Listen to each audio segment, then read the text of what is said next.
Imagine this. You're walking through Atlanta in the early 2000s, and you see it, a giant billboard towering over the city with just 4 words on it. The world is BMF's. No company logo, no brand, just a message. And everybody knew exactly who it belonged to. This wasn't Coca-Cola. This wasn't Nike. This was the Black Mafia Family, an organization so powerful, so flashy, and so untouchable that even hip-hop's biggest stars wanted to stand next to them. Lamborghinis lined up outside nightclubs, champagne flowing like water, millions of dollars moving through hidden compartments in cars, reaching every major city in America. And at the center of it all, 2 brothers from Detroit, Demetrius Big Meech Flenory and Terry Southwest T. They weren't just drug kingpins. They were building an empire that blurred the line between the streets and the music industry. But here's the catch. When you shine that bright, you don't just attract fame. You attract the feds. This is the story of how 2 brothers rose from small-time hustlers to running one of the largest drug cartels in American history, and how it all came crashing down. Chapter 1, Roots in Detroit. The story does not begin with flashing lights, champagne bottles, or billboards towering over a city.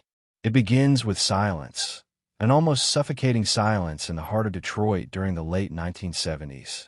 The kind of silence that seeps through cracked windows and rundown houses, broken only by the distant hum of factories that once promised jobs and stability, but now echoed like ghosts of a better time. In this silence, 2 brothers were born. Demetrius, the older one, and Terry, the younger. To the world, they would one day be known as Big Meech and Southwest T. But before the legend, there was the struggle. Detroit was not just a city, it was a battlefield. The auto industry that built it had begun to collapse, leaving fathers without paychecks and mothers scrambling to feed their children. Factories closed. Unemployment soared. Blocks that once held proud working-class families became empty shells, riddled with boarded windows and hollow dreams. And on these same streets, the underground economy took root. Illegal hustles sprouting like weeds through cracked concrete. For young boys trying to escape poverty, temptation was everywhere. Demetrius was sharp-eyed even as a child. People remembered his confidence, a charisma far beyond his years, like he carried secrets others didn't know. Terry was quieter, more calculating, the one who watched before acting. Together, they were 2 sides of a coin, flash and caution, instinct and discipline. In Detroit's harsh streets, that balance would become their greatest strength. But it would also plant the seeds of a divide that one day tore them apart. The neighborhood they grew up in was unforgiving. Every corner told a story, some of survival, some of failure, some of young men swallowed whole by the streets. The brothers saw this every day. They saw kids, just a little older than them, get pulled into gangs. They saw friends vanish into jail cells. They saw the look in their mother's eyes when the bills stacked up higher than her hope. For many, poverty was a prison with invisible bars. For Demetrius and Terry, it was a challenge. Hustling, in those days, was not spoken about as a choice. It was more like gravity. It pulled you in, whether you wanted it or not. It was the street's way of offering survival when every other door was locked. Some kids shoveled snow. Some sold candy. But others sold things more dangerous, more profitable. And the young Flenory brothers began to notice that money moved differently when it came from the underground. Demetrius was the first to dip his hand into the current. He was only a teenager, but he understood that money meant power, and power meant freedom. He started small, testing waters, learning how to move without drawing too much attention. Terry followed soon after, though his approach was different. Where Demetrius leaned on charm and bold moves, Terry used his patience and careful planning. Together, they weren't just kids experimenting with fast money. They were students of the street, studying every angle, every weakness, every opportunity.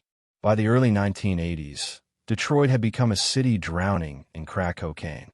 The epidemic tore through neighborhoods like wildfire, destroying families, reshaping entire communities. To outsiders, it was chaos. To ambitious young hustlers, it was opportunity. The brothers were still just starting, but already they were absorbing lessons: who controlled supply, who managed demand, and how fear and loyalty were currencies just as valuable as cash. It is easy to paint this as greed, but the truth is messy. For the brothers, the game began as survival. Their family wasn't wealthy. Every dollar mattered. Every bill was a reminder of what they didn't have. Demetrius dreamed of something bigger, something beyond the suffocating walls of poverty. Terry wanted security, a life where the lights stayed on and food was always on the table. Dreams like these, born in hunger and frustration, do not fade easily. They harden into ambition. People in their neighborhood started to notice them, not because they were reckless, but because they carried themselves differently. They had a quiet confidence, the kind that comes when you know you're destined for more. While other kids wasted time, the brothers studied the streets like a business. They learned who to trust, who to fear, and how to move unnoticed. Every dollar they made was reinvested. Every mistake was a lesson. Slowly, their circle of influence began to grow. Detroit streets were brutal teachers. Violence was always close. A deal gone wrong could end in blood. A careless word could invite enemies. Yet the brothers seemed to glide through danger, not untouched, but unbroken. They understood that respect was a shield, and they earned it not just with money, but with how they treated people. Even in their earliest days, they were building something larger than themselves. Still, the shadows of their environment loomed large. Every time they counted their earnings, they also counted risks. Police raids were constant. Rival crews were hungry, and the weight of their mother's worry hung heavy. She wanted them safe, out of trouble, away from the chaos consuming so many young men in Detroit. But once you taste power in a city starving for it, it is almost impossible to let go. There was a moment, whispered about later, when Demetrius looked at the city around him, the abandoned factories, the boarded homes, the young men with no future, and said that they weren't going to die poor. It was not arrogance. It was a vow. Poverty had already taken too much. He would not let it define them.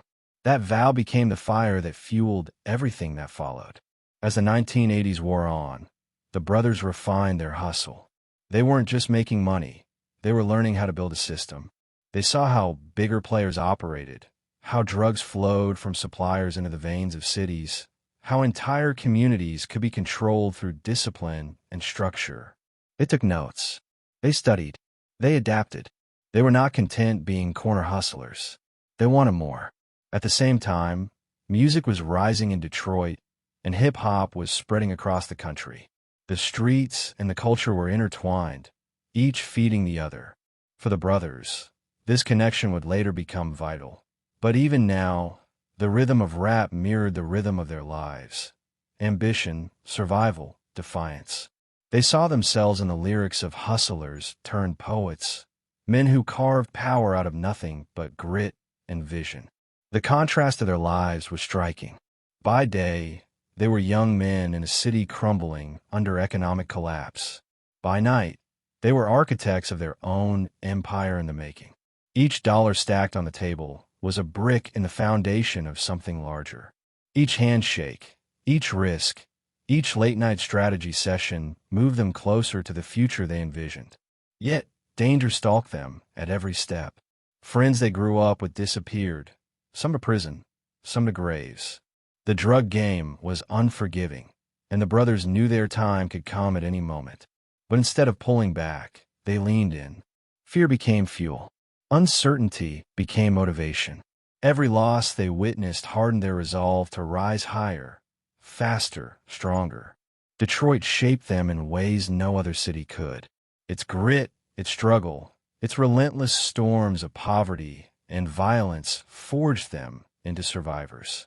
But survival was never enough for Demetrius and Terry. They wanted to dominate, to control not just a block, not just a neighborhood, but eventually an entire industry. As the decade drew to a close, the brothers stood at a crossroads.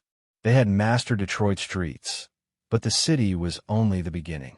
They looked beyond its borders, to Atlanta, to Los Angeles, to places where their ambitions could stretch without limits. They were no longer just two boys hustling to survive. They were visionaries beginning to see the outline of an empire.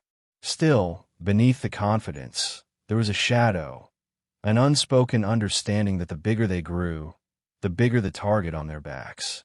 For every dollar earned, a new enemy appeared. For every ally gained, betrayal lurked nearby.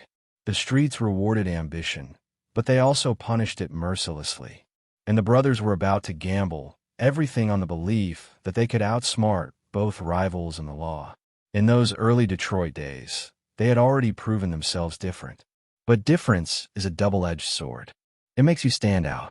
It makes you impossible to ignore. And in the world they were entering, visibility was both a crown and a curse. As the 1980s turned into the 1990s, the silence of Detroit's broken streets gave way to the noise of ambition. The brothers had taken their first steps into a dangerous game, and there was no turning back. The city that raised them had taught them how to survive, but now survival was no longer the goal. The goal was empire. And just beyond the horizon, opportunity was waiting, along with enemies, betrayals, and the watchful eyes of law enforcement. The brothers were stepping out of Detroit, but Detroit would never leave them. It was in their blood, in their lessons, in their hunger. And soon, the rest of the country would learn their names. What they could not yet see was how quickly success could turn into exposure, and how every empire built on the streets carries within it the seeds of its own destruction. The roots had been planted, the ground was shifting, and the story of Big Meech and the Black Mafia family was only just beginning. Chapter 2: First Hustles. The city was restless. Detroit in the early 1980s was like a pressure cooker, hissing with tension, its neighborhoods simmering under the weight of poverty, violence, and addiction. On some blocks, hope felt like a rumor, passed around in whispers, but never seen. For Demetrius and Terry Flenory, this was not just background noise. It was the soundtrack of their adolescence. The brothers, still just teenagers, stood at the edge of a decision that would shape their lives forever. And though they did not know it yet, their first hustles would lay the foundation for an empire that reached far beyond Detroit's borders. It began with small moves. Nothing that would make the evening news, nothing that would draw the attention of the FBI. Just the kind of hustles that kept food on the table and bills paid when options were few. Demetrius, the elder brother, had already shown a gift for persuasion. He could talk his way into, or out of, almost anything. Terry, meanwhile, had the patience of a chess player, always thinking 3 moves ahead. Together, they were a dangerous combination. Not dangerous in the way of violence, at least not yet, but dangerous in the way ambition can burn brighter than caution. Their first ventures into the underground economy were almost humble by comparison to what would come. They sold small amounts of drugs, moving carefully, testing the waters. At first, it was enough to buy clothes, sneakers, maybe even help their family cover expenses. But the brothers quickly realized this was more than just a way to make pocket change. It was a system, an economy with rules, players, winners, and losers. And if you played it right, it was an economy where they could rise. Imagine a city where opportunity is a locked door. For most, there was no key. But hustling was like finding a back entrance, a secret passage into a world where money flowed when everything else stood still. The brothers didn't invent the hustle, but they treated it differently. Where others saw a quick grab, they saw a blueprint. They began studying not just how to sell, but how to control supply, how to build loyalty, how to manage risk. Even in their teenage years, they thought like businessmen. This was not without danger. Every street corner had eyes. Rivals lurked, and police patrolled with increasing aggression as the crack epidemic swept the city. But Demetrius's charm shielded them, and Terry's strategic mind kept them cautious. They stayed disciplined, avoiding reckless behavior that drew heat. While other young hustlers flaunted their gains too quickly, the brothers reinvested. They grew slowly, steadily, carefully, like gardeners, tending to soil before planting the real seeds of power. Their neighborhood began to notice. People whispered about the Flenory brothers, how young they were, how bold, how organized. There was respect, mixed with envy. In a city full of chaos, they seemed to carry themselves with purpose. And yet, beneath the confidence, there was still the shadow of risk. Every deal could be their last. Every new move could be the one that brought police or rivals crashing down on them. The crack epidemic was transforming Detroit into a war zone. Addiction spread like a virus, tearing families apart, leaving children orphaned and homes abandoned. For some, it was tragedy. For others, it was opportunity. The Flenory brothers did not invent the drug trade, but they understood its momentum. They learned quickly that drugs moved like water, always finding the path of least resistance, always in demand. And whoever controlled the flow controlled everything else. Demetrius, even at this early stage, displayed a natural talent for leadership. He was not just a dealer, he was a motivator. He could rally people, make them feel part of something bigger. He inspired loyalty, not through fear, but through vision. People followed him because they believed he was destined for greatness. Terry, on the other hand, was the quiet force behind the curtain, ensuring the numbers made sense, making sure they stayed under the radar. He noticed details others missed: who was watching, who was talking, who might be a threat. Together, they balanced each other in a way that made their early hustles more successful than most. It wasn't just about the money. For the brothers, every dollar earned represented freedom. Freedom from the humiliation of poverty, from the helplessness they had grown up with, from the feeling of being trapped in a city that offered nothing but dead ends. Money meant control. Money meant respect. And in neighborhoods where respect could be the difference between life and death, that mattered more than anything. Still, danger was never far. Rivals noticed their rise. Older hustlers didn't like seeing young kids carving into the game. There were warnings, threats, subtle and not so subtle reminders that the streets had rules. But the brothers refused to back down. They were careful, yes, but not timid. Every challenge hardened their resolve. Every brush with danger reminded them that survival meant staying one step ahead. Their family life added another layer to the story.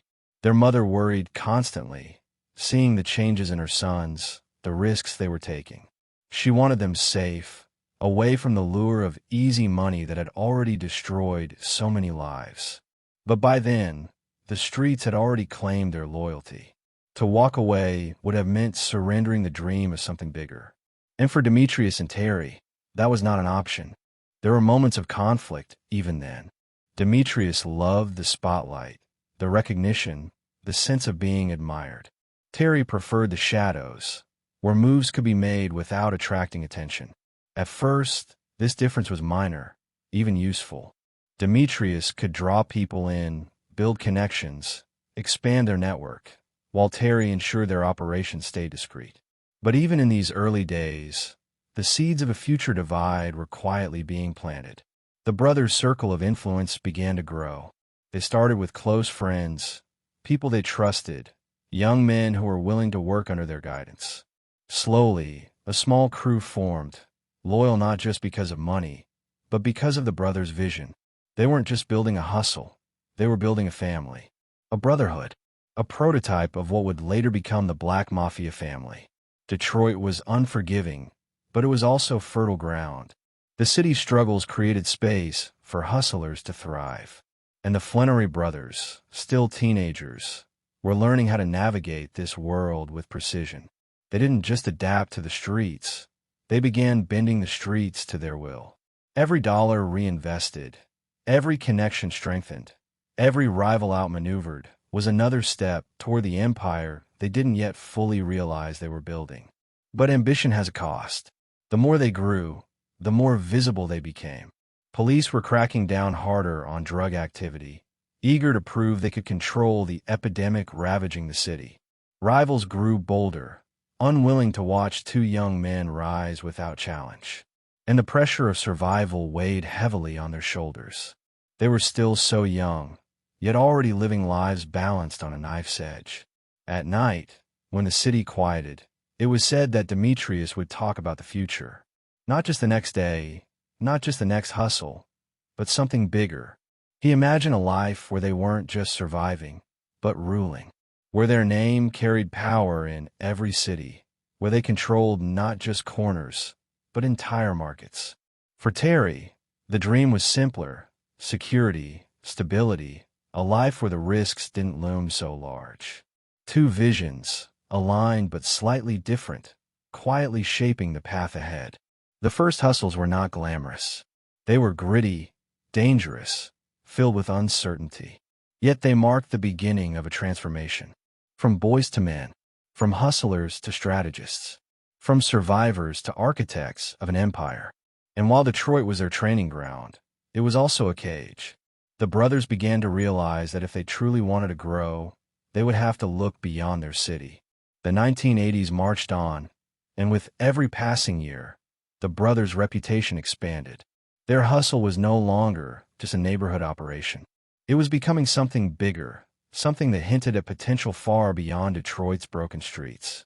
But with growth came risk, and with risk came the inevitable attention of forces much larger than rival crews. As the brothers counted their earnings in dimly lit rooms, as they strategized their next moves under the cover of night, they could not yet see the full storm approaching. The law was watching, rivals were plotting, and every step forward carried the echo of danger. Their first hustles had proven one thing beyond any doubt: they were different. They were smarter, sharper, hungrier, and they were not content with scraps when a whole table could be theirs. But ambition, once lit, is like fire. It spreads. It consumes. It destroys as easily as it builds. And in the shadows of Detroit, the flames of the Flenory brothers' ambition were burning hotter than ever. The question was no longer whether they would rise. The question was how high they could climb before everything collapsed. And soon, opportunity would come knocking, not in Detroit, but in Atlanta, a city that promised not just survival, but dominance. A city where their names would echo louder than ever before. The first hustles had laid the groundwork. The empire was waiting, and the story was only just beginning. Chapter 3: Building the Brotherhood. The city had taught them enough to survive. The first hustles were behind them now, but survival was never the dream. For Demetrius and Terry Flenory, the question was no longer how to put food on the table. It was how to take the table itself.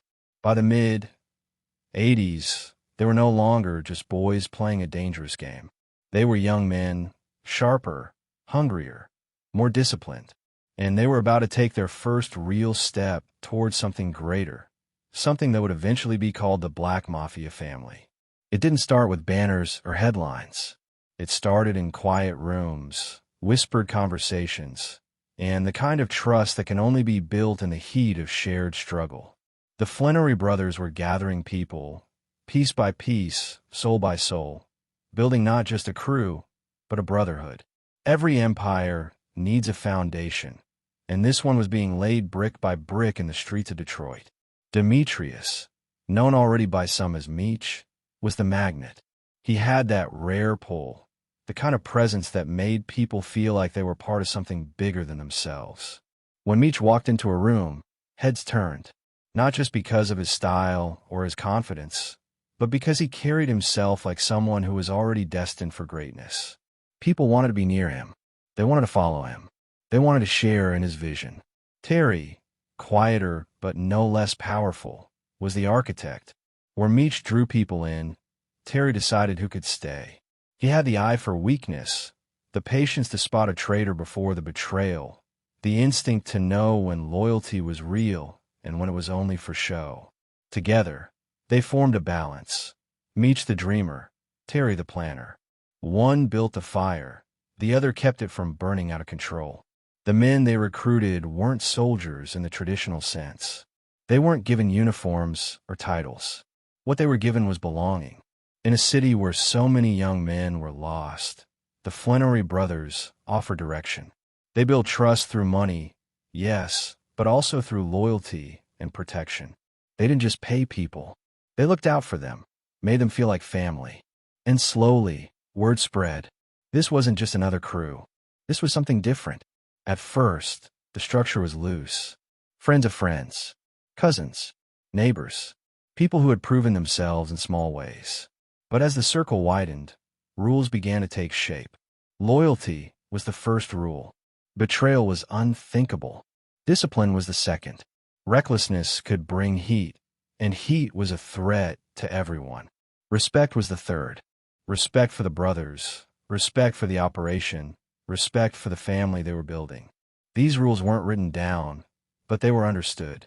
And in a world where chaos was the norm, rules became power. Detroit's streets were unforgiving, but the brothers turned that to their advantage. While others wasted time fighting for scraps, the Flenory crew began moving with purpose. Their operations were smoother, their discipline tighter, their reputation growing. They weren't just hustlers anymore. They were organizers, leaders, visionaries. There were moments that tested them. Rival crews noticed their rise. Older players resented their growth, and law enforcement was never far behind. But the brothers had a gift for navigating storms. Meech, with his charm, could turn enemies into allies, or at least neutralize threats with nothing more than a smile and a handshake. Terry, with his cold precision, ensured no move was made without calculation.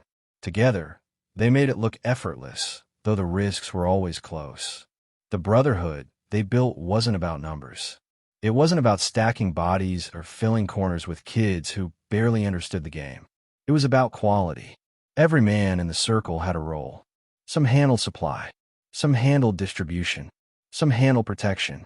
Like pieces on a chessboard, each move was planned, each player vital. And with every move, the brothers' vision grew clearer. Money began to flow more steadily. Not the small-time earnings of teenage hustlers, but real money, the kind that changes lives. The kind that buys cars, clothes, influence. The kind that makes people take notice. And with money came power. But power is dangerous. It attracts attention from rivals, from police, from anyone hungry enough to want a piece. The brothers understood this, and so they tightened their circle. Loyalty was everything.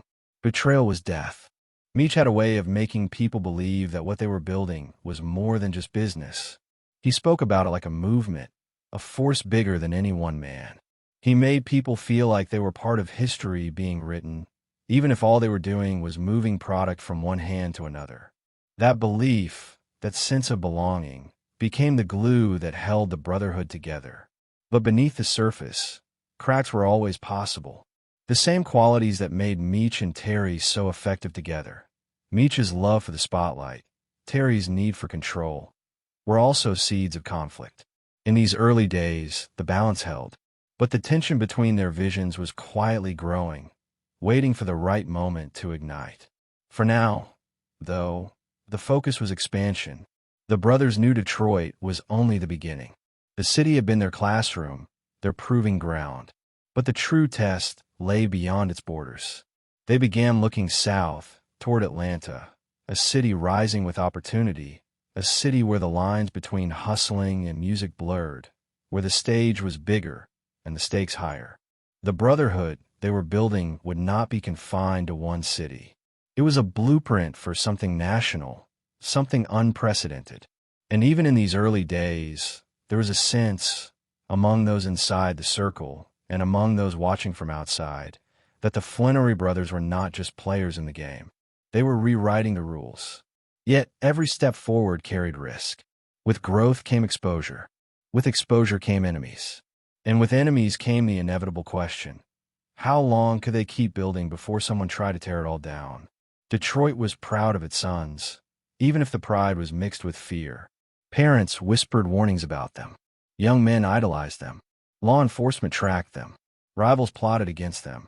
But none of it stopped the momentum. The brotherhood was real, and it was growing.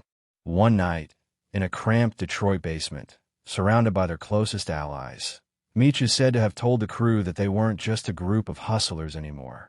They were family. And families don't just survive. They expand. They protect. They dominate. That statement, bold and simple, became the spirit of everything that followed. The streets were watching. The city was changing. And the Flenory brothers were no longer just hustling to survive. They were building something bigger, something that would one day stretch from Detroit to Atlanta to Los Angeles and beyond. But empires are fragile in their infancy. One wrong move, one betrayal, one slip could destroy everything. The brothers knew this, and so they moved carefully, deliberately, always aware of the shadows at their backs. And yet, despite the danger, the vision burned brighter than ever. The brotherhood was forming. The foundation was solid. And the dream of an empire was no longer just a dream. It was real. It was happening. Still, the story of the Flenory brothers was not one of easy victories. For every step forward, there was a threat waiting in the dark. Rivals sharpening knives, police gathering evidence, and the quiet tension between Meech and Terry, growing like a fault line beneath the surface. The brotherhood was strong, but nothing built in the streets lasts forever. And as the Flenory brothers looked south toward Atlanta, they were about to discover that building an empire is not just about power. It's about sacrifice. It's about betrayal. It's about how far you're willing to go to protect the family you've built. The foundation had been laid in Detroit. The next chapter would be expansion. But with every expansion comes exposure, and with exposure comes danger. The question was no longer whether the brothers could build. It was whether they could hold on when the world started pushing back. And soon, in Atlanta, the world would push harder than ever. Chapter 4: Expansion into Atlanta.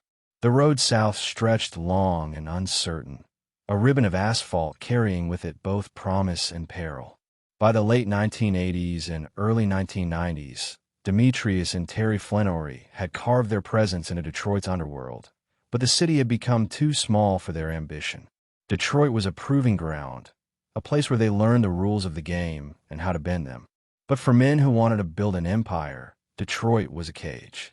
They needed something bigger. They needed a city where ambition could stretch without breaking. And all signs pointed to Atlanta. Atlanta was different.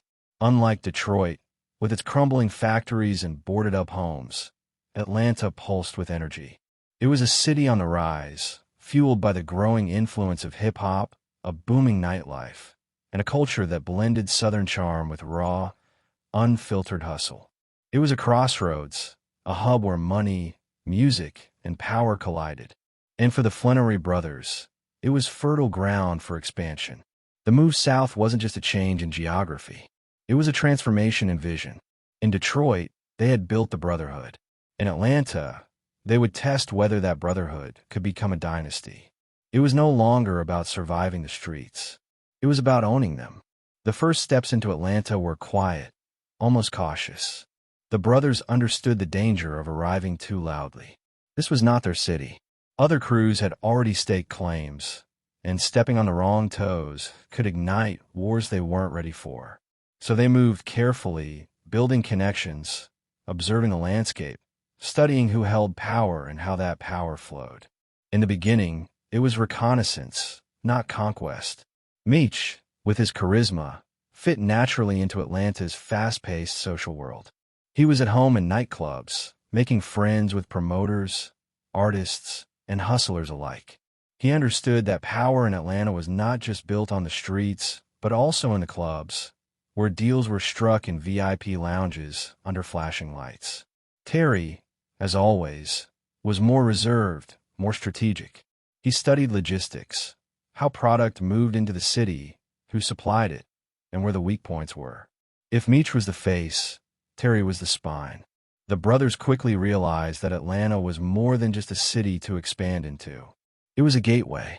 From Atlanta, they could reach the Southeast with ease, Florida, the Carolinas, even Texas. It was a central hub for distribution, and whoever controlled, it could funnel power across state lines like veins spreading through a body. Their operations began small, as they had in Detroit. Controlled movements, trusted people, a focus on discipline. But word of the Flenory brothers traveled fast. Stories of their rise in Detroit carried weight.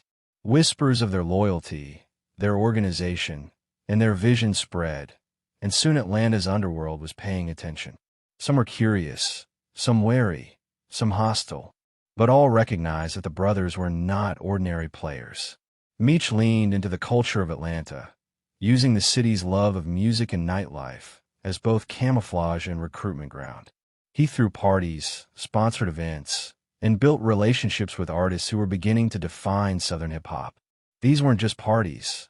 They were showcases of power. Flashy cars lined the streets. Money flowed like water, and Meech stood in the center, the living embodiment of charisma and ambition. He wasn't just buying respect. He was crafting an image. For Terry, the focus remained on business.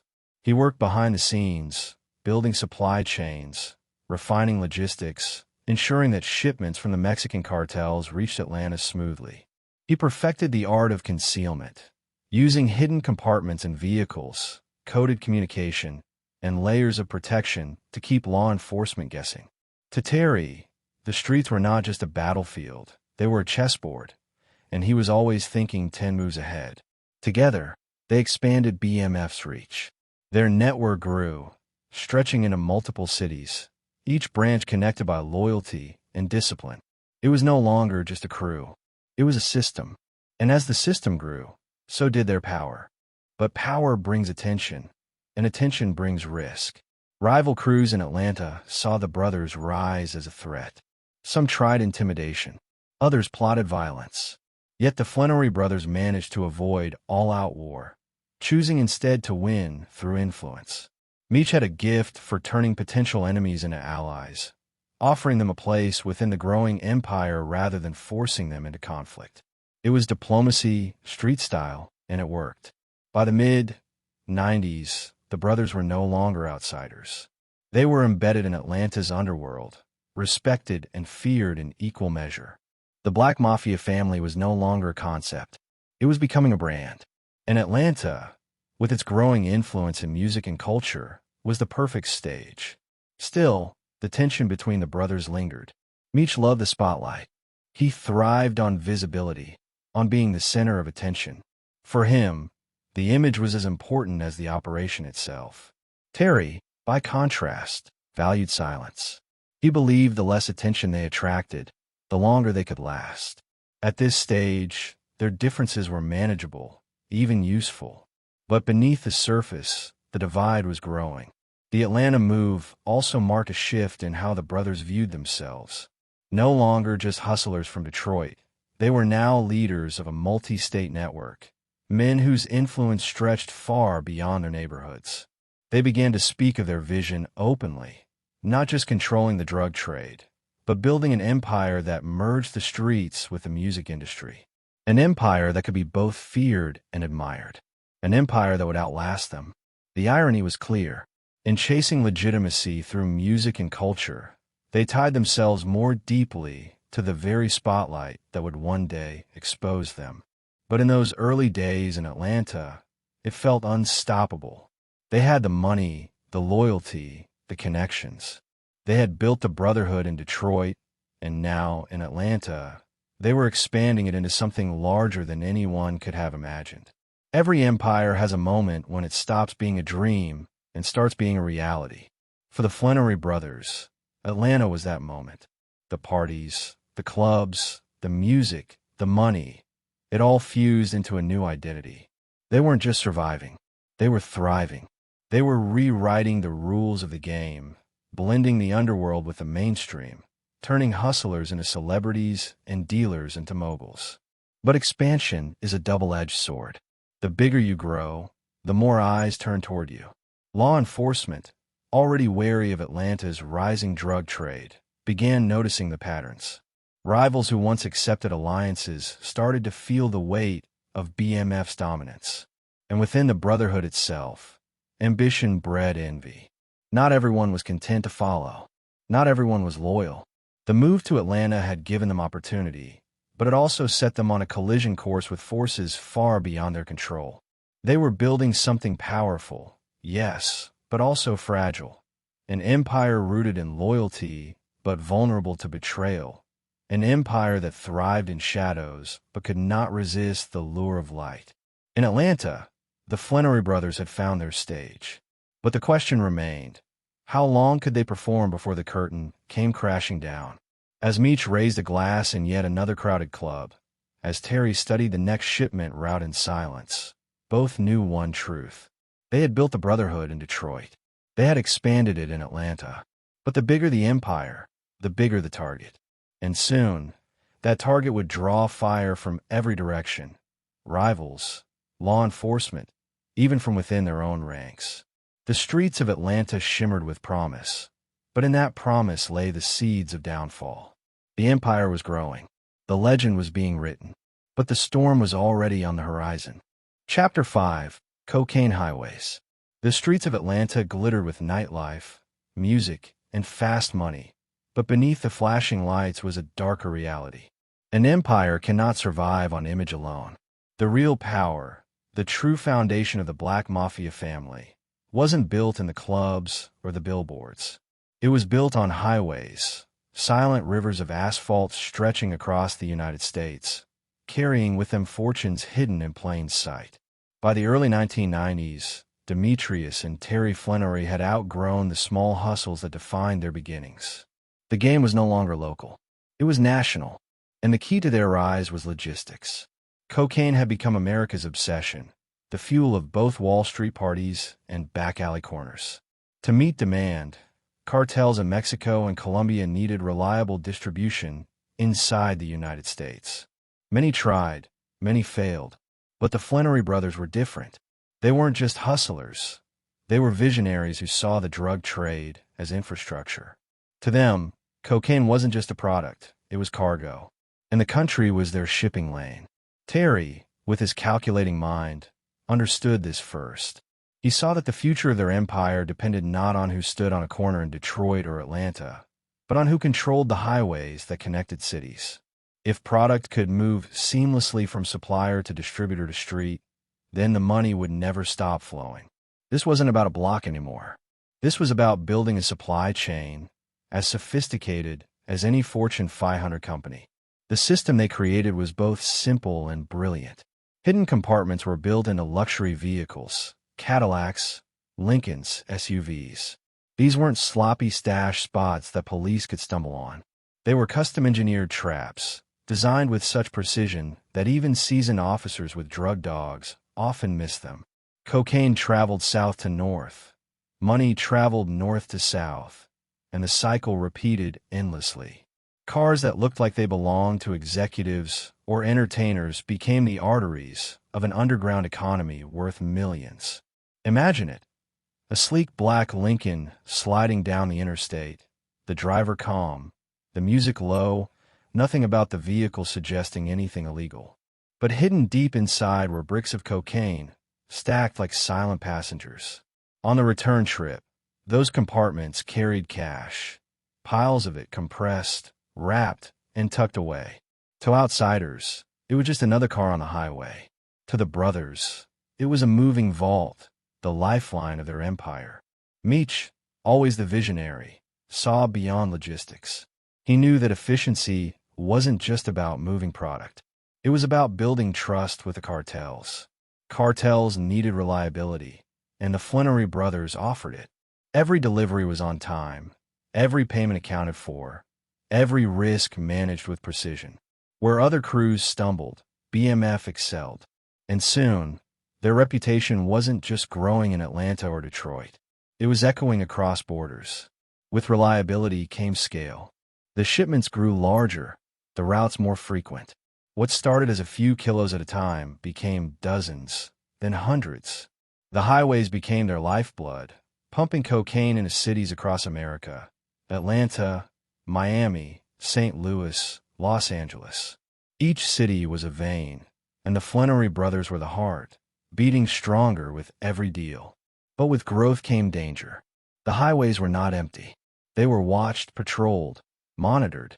Police had become increasingly sophisticated, using informants, surveillance, and technology to intercept drug traffickers. Every mile carried risk. One wrong move, one unlucky traffic stop, and the entire operation could collapse. Terry understood this more than anyone. He obsessed over details, double-checked every plan, demanded discipline from every driver. For him, the highways were a battlefield, and only precision could keep them alive. Meech, on the other hand, saw the highways as just one part of a larger picture. For him, the movement of product was the foundation, but the empire's true strength lay in its image. He wanted the streets to know that BMF wasn't just another crew. They were the top of the pyramid, the name whispered in every city, the force nobody could ignore. And so while Terry perfected the arteries of the empire, Meech built its face. Together, they created something unprecedented, a criminal enterprise that was both invisible and unforgettable.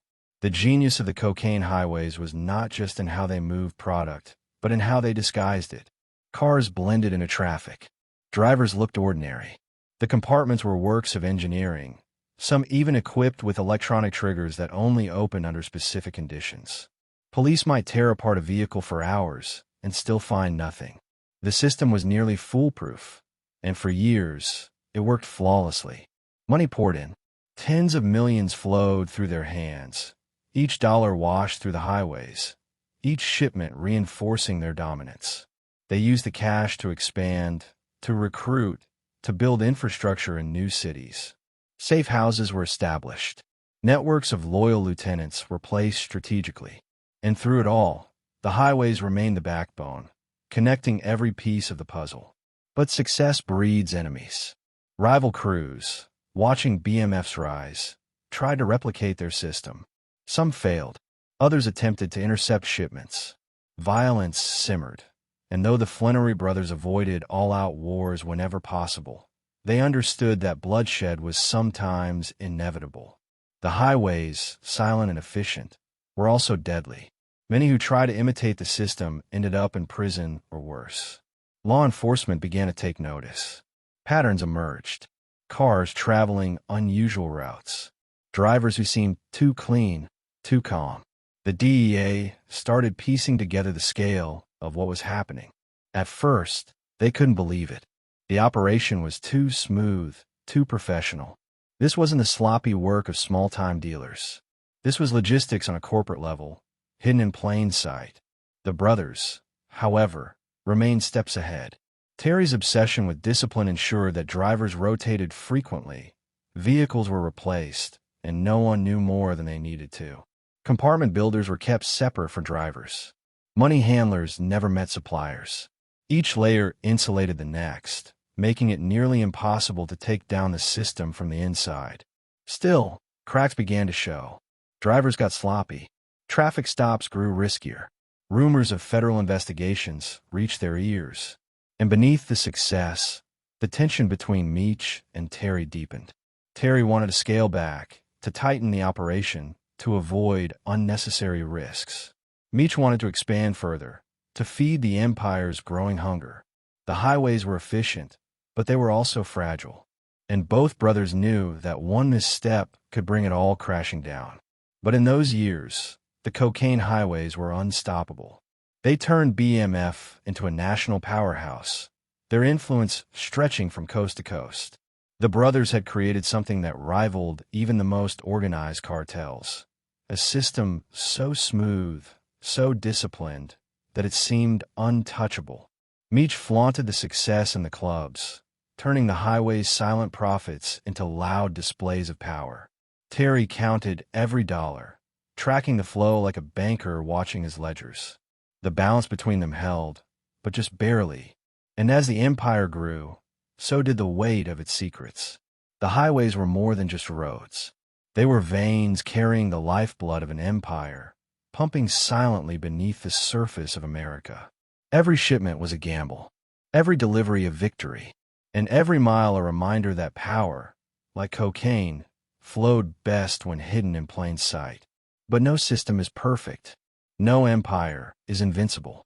And as law enforcement closed in, as rivalries sharpened, as ambition strained the bond between brothers, the very highways that built BMF would one day become the paths leading to its downfall. For now, though, the empire thrived. The highways hummed with motion, the money piled higher, and the legend of the Flenory brothers spread like wildfire. The Black Mafia family was no longer just a name. It was an institution. But even institutions fall. And on those endless stretches of road, in the quiet hum of tires on asphalt, the seeds of destruction were already being carried, mile after mile, toward an inevitable collision with fate. Chapter 6. The BMF brand. The highways had done their work. Cocaine moved quietly across the country. Money flowed back just as silently, and the Flenory brothers' empire was stronger than ever. But Demetrius, Big Meech Flenory, had never been content with silence. For him, power wasn't just about what you controlled. It was about what the world could see. It wasn't enough to move product behind the curtain. He wanted the spotlight, the stage, the recognition. And from that hunger, something new was born, the BMF brand. It began subtly, a whispered name in clubs, a logo scribbled on paper, a sense that this was more than a crew, more than an organization. This was a family with an identity, a symbol that meant power, loyalty, and ambition. BMF, Black Mafia Family, became more than just 3 words. It became a movement, stamped onto the culture with every dollar, every party, every whispered story of the brothers' rise. Meech understood image in a way that few in the game ever had. Where others focused on secrecy, Meech focused on spectacle. He believed that visibility was power, that making people believe in your legend was as important as the legend itself. So he crafted BMF into something larger than life. Billboards, parties, music videos. The streets became his canvas, and BMF was the brand he painted across it. The first real splash came in Atlanta's booming nightlife. Meech didn't just attend clubs. He owned them without ever signing a deed. His presence turned ordinary nights into events, drawing crowds, rappers, promoters, and hustlers. He paid for everyone's drinks, threw cash into the air, arrived in convoys of luxury cars that looked more like parades and transportation. To outsiders, it looked reckless. To Meech, it was strategy. Every display was marketing. Every party was an advertisement for the BMF lifestyle. The message was clear.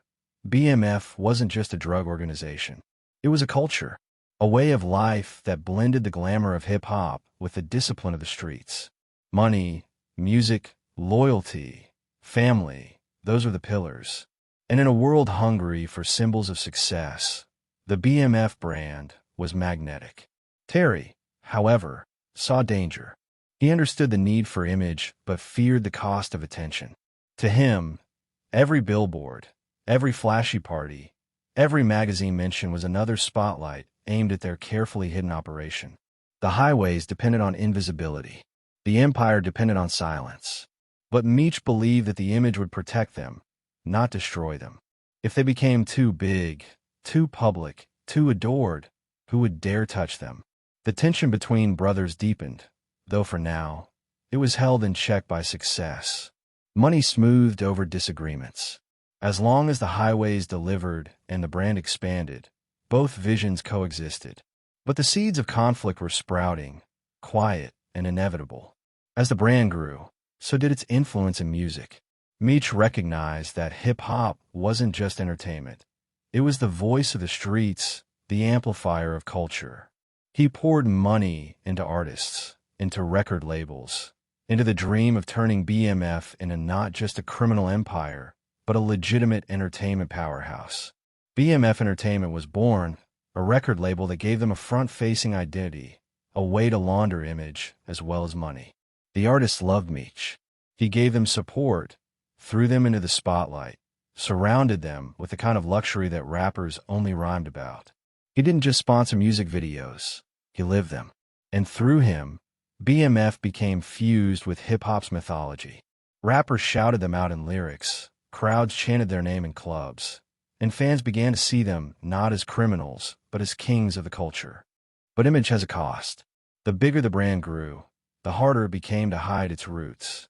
Law enforcement began to connect the dots. How could a record label, with so few official releases, pour millions into promotions? How could a group of young men, barely in their 30s, afford fleets of Lamborghinis, mansions, and parties that made headlines? The FBI wasn't blind. They were watching, cataloging, waiting. Still, in those years, the BMF brand seemed untouchable. The streets adored them. Hip-hop embraced them. Even celebrities outside the game wanted to be close to the BMF aura. To stand next to Meech in a club was to borrow his shine. And Meech gave it freely, because every new follower, every new admirer, was another brick in the legend he was building. The logo itself, BMF, became iconic. It was stamped on t-shirts, whispered in lyrics, thrown up in hand signs. It wasn't just a gang. It was a brand, as recognizable in the streets as Nike or Coca-Cola. And for Meech, that was the point. He wanted BMF to be everywhere, inescapable, undeniable. He wanted people to believe that the world truly was theirs. Behind the glamour, though, the machine kept grinding. The highways still carried cocaine and cash. The lieutenants still managed distribution. The violence still simmered beneath the surface. But the brand began to blur the line between reality and image. Was BMF a drug empire with a record label, or a record label with a drug empire? The confusion was deliberate, and for a time, it worked. The parties grew legendary. Stories circulated of Meech spending hundreds of thousands in a single night, of champagne fountains, of clubs so packed that fire marshals had to shut them down. To the public, it was the height of excess. To Meech, it was investment. Every headline, every rumor, every jaw dropped and all was free publicity for the BMF brand. Terry watched all this with unease. He admired his brother's vision, but he saw the cracks forming. The bigger the brand, the bigger the target. Enemies multiplied. Law enforcement pressure mounted. Even within their ranks, some began to question whether the image was worth the risk. But Meech refused to slow down. To him, slowing down was the same as dying. The duality between the brothers became the duality of BMF itself. On one side, an invisible, disciplined empire of logistics and distribution. On the other, a loud, flamboyant brand that dominated culture. Together, they made BMF unstoppable. But together, they also created contradictions that would one day tear the empire apart. In Atlanta, BMF became both feared and adored. Parents warned their children to stay away, while those same children wore BMF shirts in secret. Rap fans idolized them. Hustlers envied them. Law enforcement obsessed over them. And Meech basked in it, every ounce of attention proof that his vision was working. By the early 2000s, BMF was more than a brand. It was a phenomenon. It had infiltrated hip-hop, street culture, and even mainstream media. People who had never touched a kilo, never lived in Detroit or Atlanta, knew the name. The legend was bigger than the truth, and that was exactly how Meech wanted it. But legends are dangerous. They attract not just admirers but hunters. The FBI was closing in, piecing together financial trails, wiretaps, and testimonies. Rivals, once allies, began to see opportunity in betrayal. And the more public the brand became, the less room there was to maneuver in the shadows.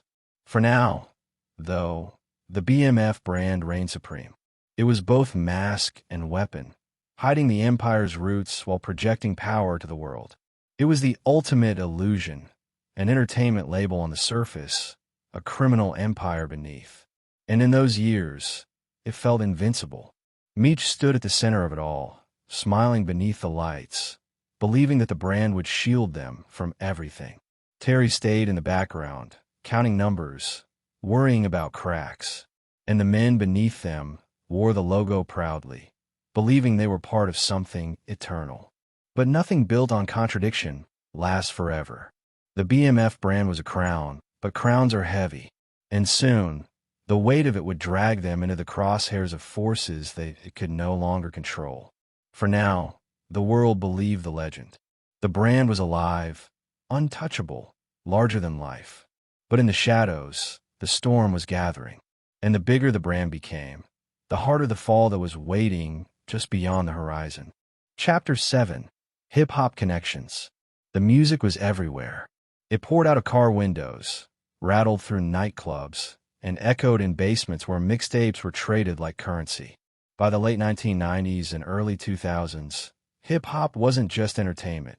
It was the voice of the streets, the rhythm of ambition, the soundtrack of survival.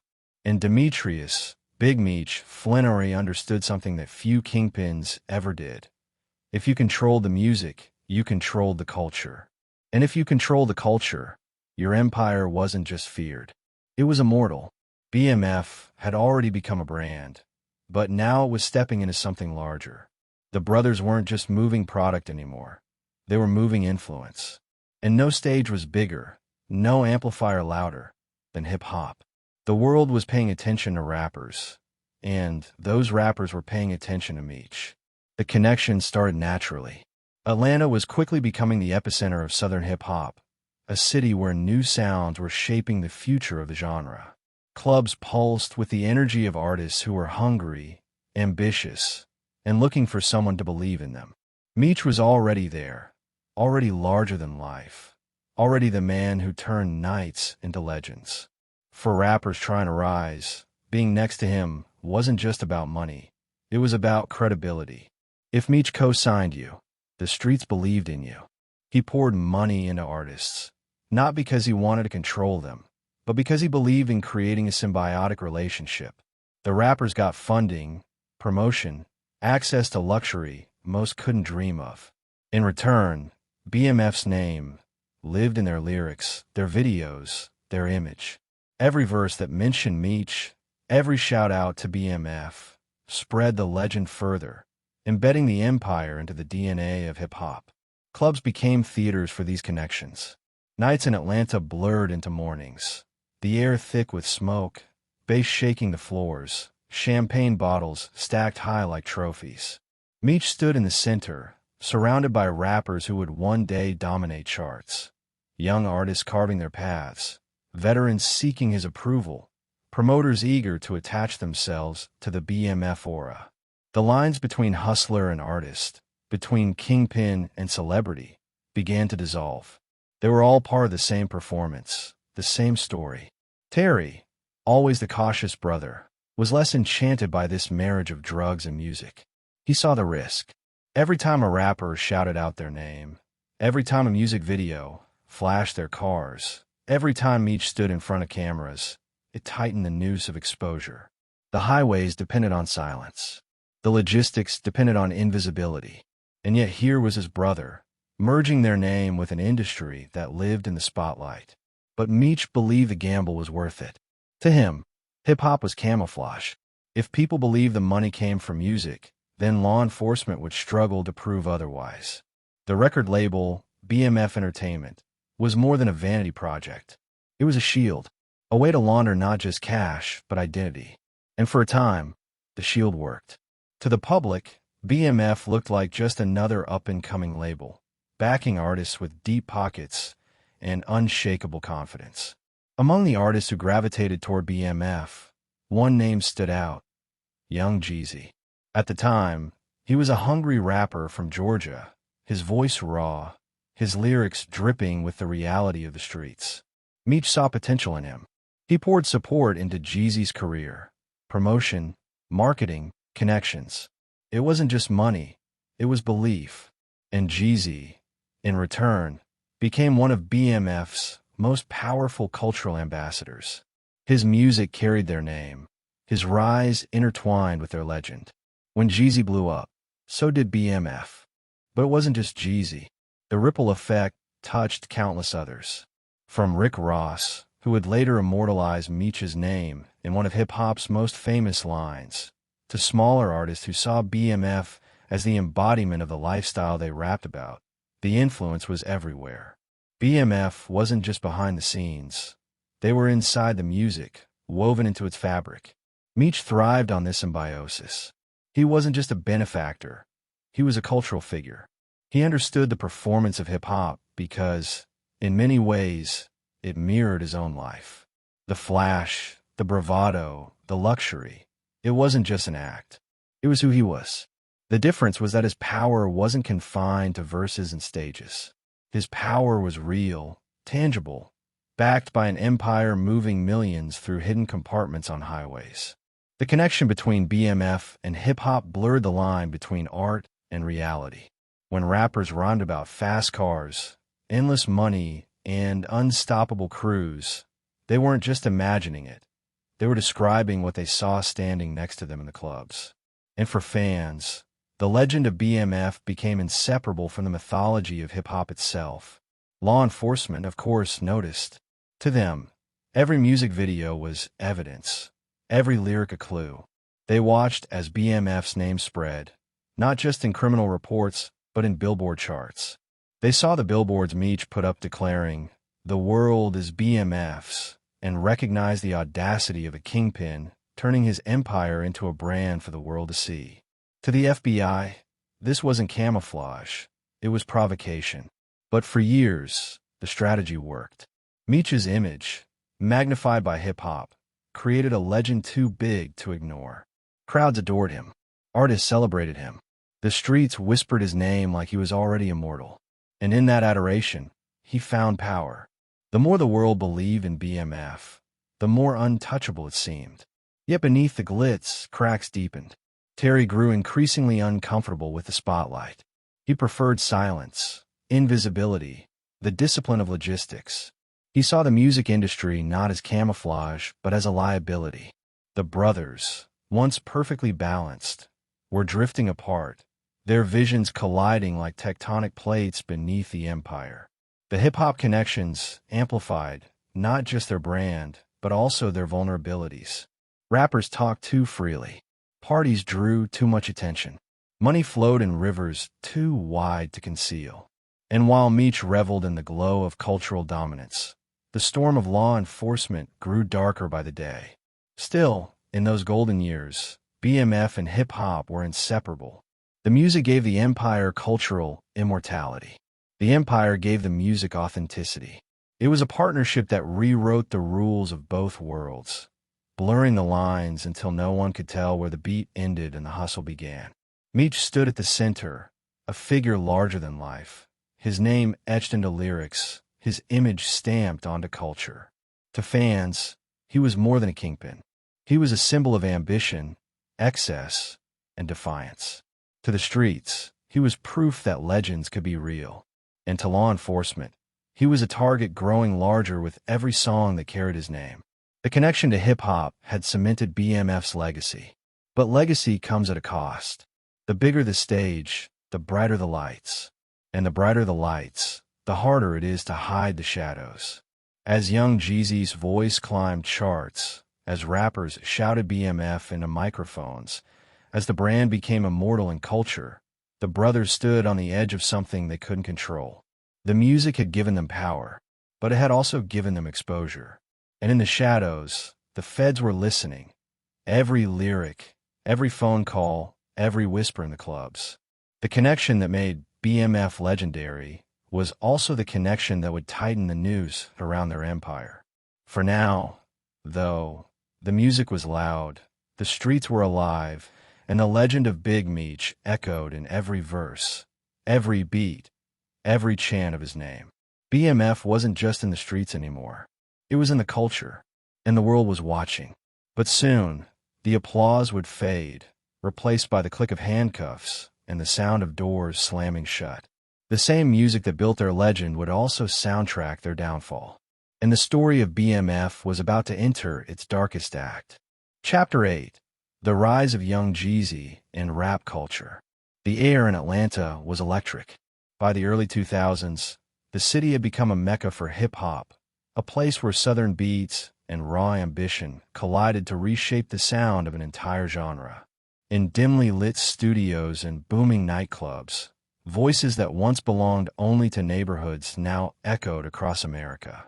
And right at the center of this rising wave stood a young rapper whose voice carried the grit of the streets, the ambition of a hustler, and the promise of stardom.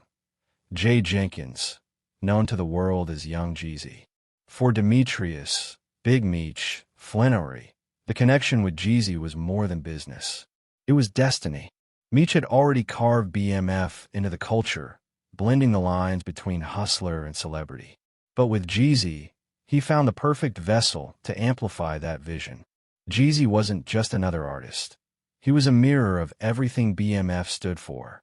His raspy voice spoke like gravel under pressure, His lyrics painted pictures of the grind, the hunger, the hustle. And when he rapped about the streets, people believed him because they knew he had lived it. The bond between Meech and Jeezy formed naturally. They moved in the same circles, lived the same lifestyle, breathed the same air of ambition. Meech saw in Jeezy not just talent, but authenticity. Jeezy wasn't pretending to be a hustler for the microphone. He was a hustler who had turned his survival into art. That authenticity made him magnetic, and Meech knew that backing him was more than just supporting an artist. It was branding BMF into the very DNA of rap music. Money flowed into Jeezy's career. Promotion, street teams, billboards, flashy campaigns. Everything that a major label usually provided, BMF provided faster, louder, and bigger.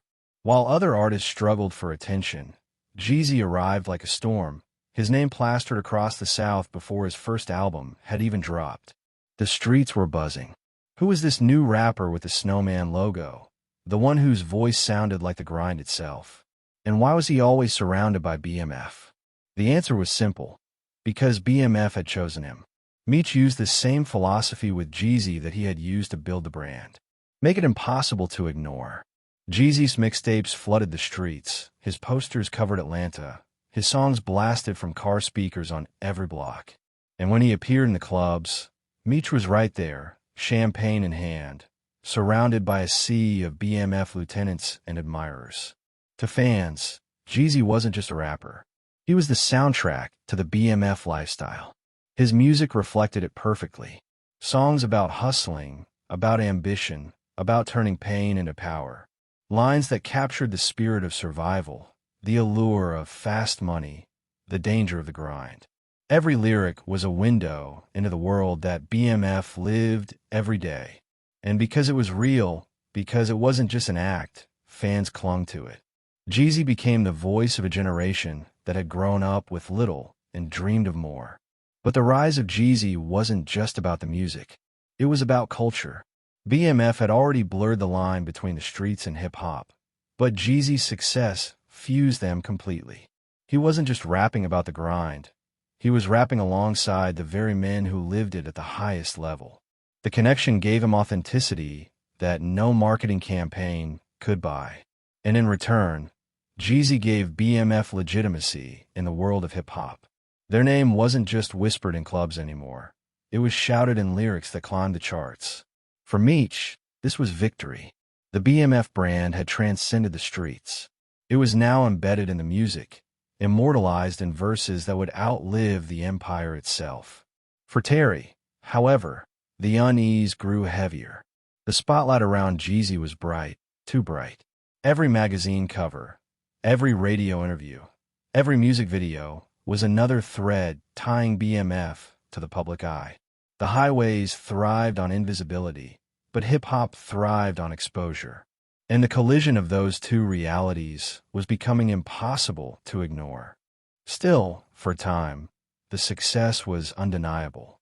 Jeezy's rise was meteoric. His debut album, Let's Get It, Thug Motivation 101, released in 2005, was more than a record. It was a manifesto. It was the philosophy of the hustle set to music, anthems for the ambitious, hymns for the streets. The album debuted at number 2 on the Billboard 200, selling over 170,000 copies in its first week. But those numbers only told part of the story. The real power of the album was in its impact. It became the soundtrack of the streets, from Atlanta to New York to Los Angeles. And threaded through it all was BMF. Even when the name wasn't spoken directly, the influence was there, in the imagery, in the lifestyle, in the stories Jeezy told. For fans, BMF wasn't just a crew in Atlanta anymore. It was part of the mythology of hip-hop itself. The rise of Jeezy also shifted how the media saw BMF. What had once been dismissed as street rumors now had faces, songs, and cultural weight. Reporters started digging deeper. Law enforcement started asking harder questions. How could a record label with so few official artists move so much money? How could a group of men with no chart-topping hits throw parties that rivaled Fortune 500 companies? The spotlight that Meech craved was starting to burn. But Meech thrived on it. He believed that the bigger the legend, the harder it would be for anyone to touch them. In his mind, they had become untouchable, protected not just by money and muscle, but by culture itself. To go after BMF now would be to go after hip-hop, and hip-hop was too powerful to silence. The parties grew louder. The money flowed faster. Jeezy's music climbed higher, and BMF's legend expanded beyond Atlanta, beyond Detroit, into every corner of the country. Kids wore snowman shirts not just because they loved Jeezy, but because they loved what he represented. The possibility of turning nothing into everything, the dream that hustlers whispered to themselves on sleepless nights. But with every verse, with every shout-out, with every magazine cover, the walls closed in. Federal agents were listening to the music, attending the parties, blending into the crowds. They weren't just watching anymore. They were waiting.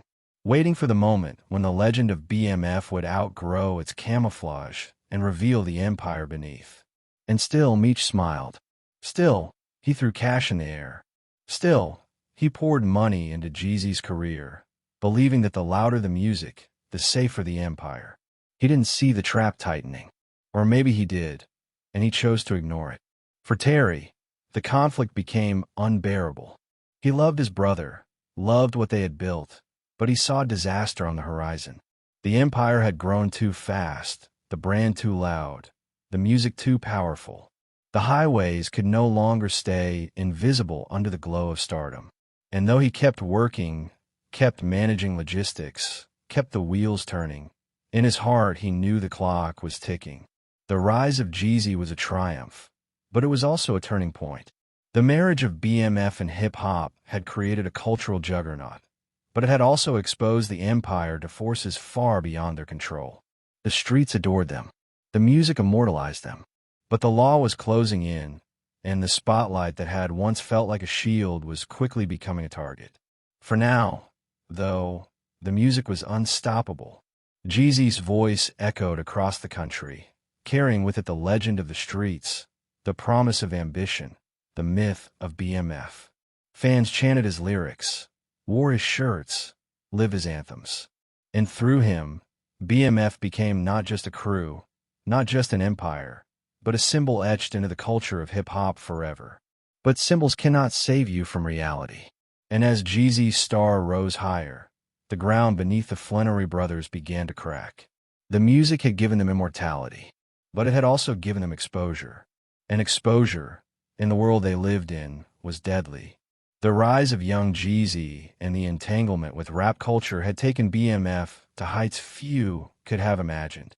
But it also pushed them closer to the fall that was waiting just beyond the stage lights.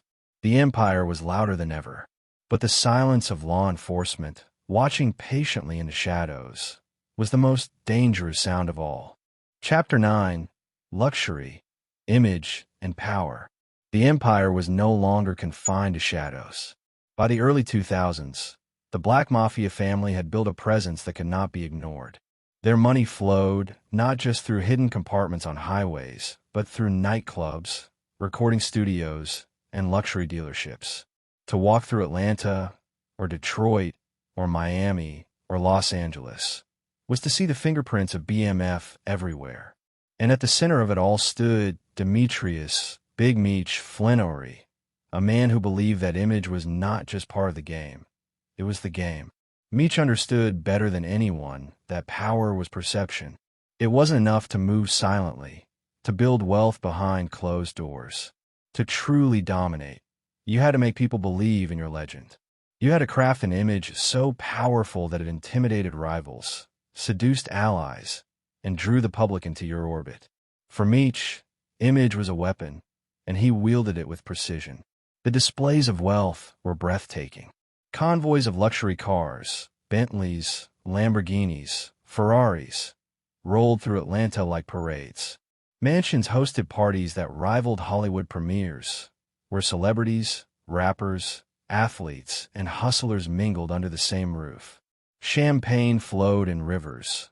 Women danced until sunrise, and Meech stood at the center, dressed in the sharpest suits, diamonds glittering under neon lights. He wasn't just living the dream. He was performing it, night after night, for anyone who cared to watch. To outsiders, it looked reckless.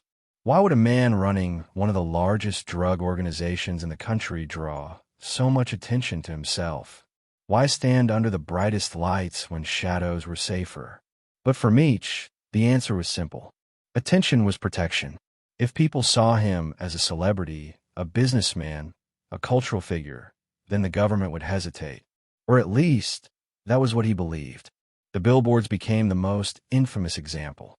Towering over Atlanta was a sign that read, "The world is BMF's." No logo, no explanation, just a declaration. It was audacious, almost mocking, as if daring the world to question who owned the city. Everyone knew what it meant. Everyone knew who it belonged to. And that was the point. For Meech, luxury was more than indulgence. It was strategy. Every diamond necklace, every fleet of cars, every billboard was designed to send a message. BMF is untouchable. We are bigger than life, bigger than law, bigger than fear. In a world where respect was often earned through violence, Meech earned it through spectacle. He didn't need to pull the trigger himself. His legend did the work for him. But not everyone agreed. Terry Southwest T. Flenory watched his brother's obsession with image with growing unease. To him, power wasn't about what people saw. It was about what people couldn't see. The highways, the logistics, the quiet flow of product and money, that was real power. Flash, in Terry's mind, was weakness. It invited attention, and attention invited risk. Their differences, once manageable, began to widen into fault lines. Meech believed the image made them stronger. Terry believed it made them vulnerable. And as the empire grew, so did the tension between their visions. Still, for a time, the image worked. The parties weren't just parties. They were recruitment drives. The luxury wasn't just luxury. It was advertisement. Young men flocked to BMF, eager to be part of the lifestyle, to wear the chain, to ride in the cars, to bask in the glow of Meech's charisma. The brotherhood expanded, the brand deepened, and the legend grew until it seemed unstoppable. Rappers amplified it further. Songs shouted out Meech. Videos featured BMF cars. Lyrics painted the lifestyle in vivid detail. For fans, BMF wasn't just a crew. It was mythology.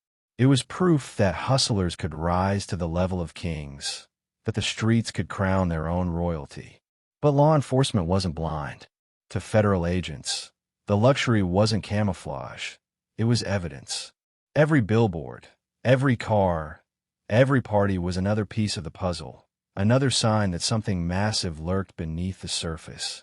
The DEA and FBI began watching closely, cataloging the displays of wealth, connecting them to the whispers of drug trafficking that never truly faded. What Meech saw as untouchable spectacle, investigators saw as a trail leading straight to the empire's heart. And yet, the image kept growing. The clubs in Atlanta became temples of BMF, their presence impossible to ignore. Meech walked through them like a king, trailed by entourages that seemed endless, his smile wide, his aura magnetic. People wanted to stand next to him, to touch even the edge of his shine, to feel for one night what it meant to live without limits. The money was staggering. Tens of millions flowed through their operation, and Meech made sure that every dollar left an imprint on the world. Rolls-Royces lined the streets outside clubs, their doors opening like wings. Jewelry glittered like small galaxies around his neck and wrists. Even the way he moved, slow, deliberate, confident, was part of the performance. Meech didn't just want to be rich. He wanted to embody power itself. But luxury has a cost, and image can become a prison. The higher you rise, the more people wait to see you fall. Rivals seethed with envy. Allies grew restless, questioning whether loyalty to the brand was loyalty to the money or loyalty to the man. And the feds, watching silently, grew more determined. The louder the image, the easier the target became. Terry saw it coming. He argued, pleaded, pushed for restraint. But Meech couldn't be slowed. To him, slowing down was weakness. To him, the image was the empire. Without it, BMF was just another crew. With it, they were legends. And legends, he believed, live forever. The divide between brothers deepened. Terry focused on logistics, tightening the highways, reinforcing the foundation. Meech focused on spectacle, expanding the brand, chasing immortality.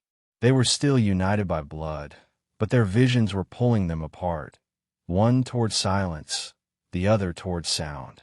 The world, however, only saw the image, and the world loved it. Celebrities gravitated toward Meech, not just for the money but for the aura. Being seen with him meant being part of something larger, something untouchable. Athletes, actors, rappers, they all came, drawn to the gravity of luxury, image, and power. And each appearance, each photograph, each whispered story only fed the myth further. But myth can't stop bullets. They can't stop wiretaps. They can't stop indictments. Behind the image, the machinery of law enforcement kept grinding. Every phone call recorded, every photograph filed, every transaction analyzed. While Meech built a legend, the feds built a case. Still, in those years, it felt invincible.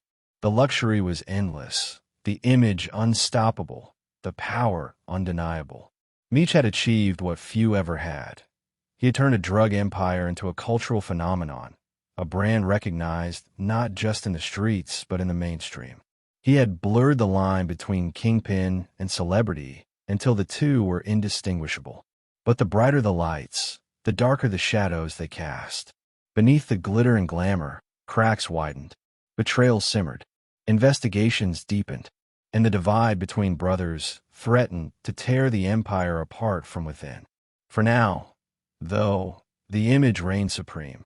Meech stood tall, smiling under the glow of neon, believing in the invincibility of his brand. BMF wasn't just an organization.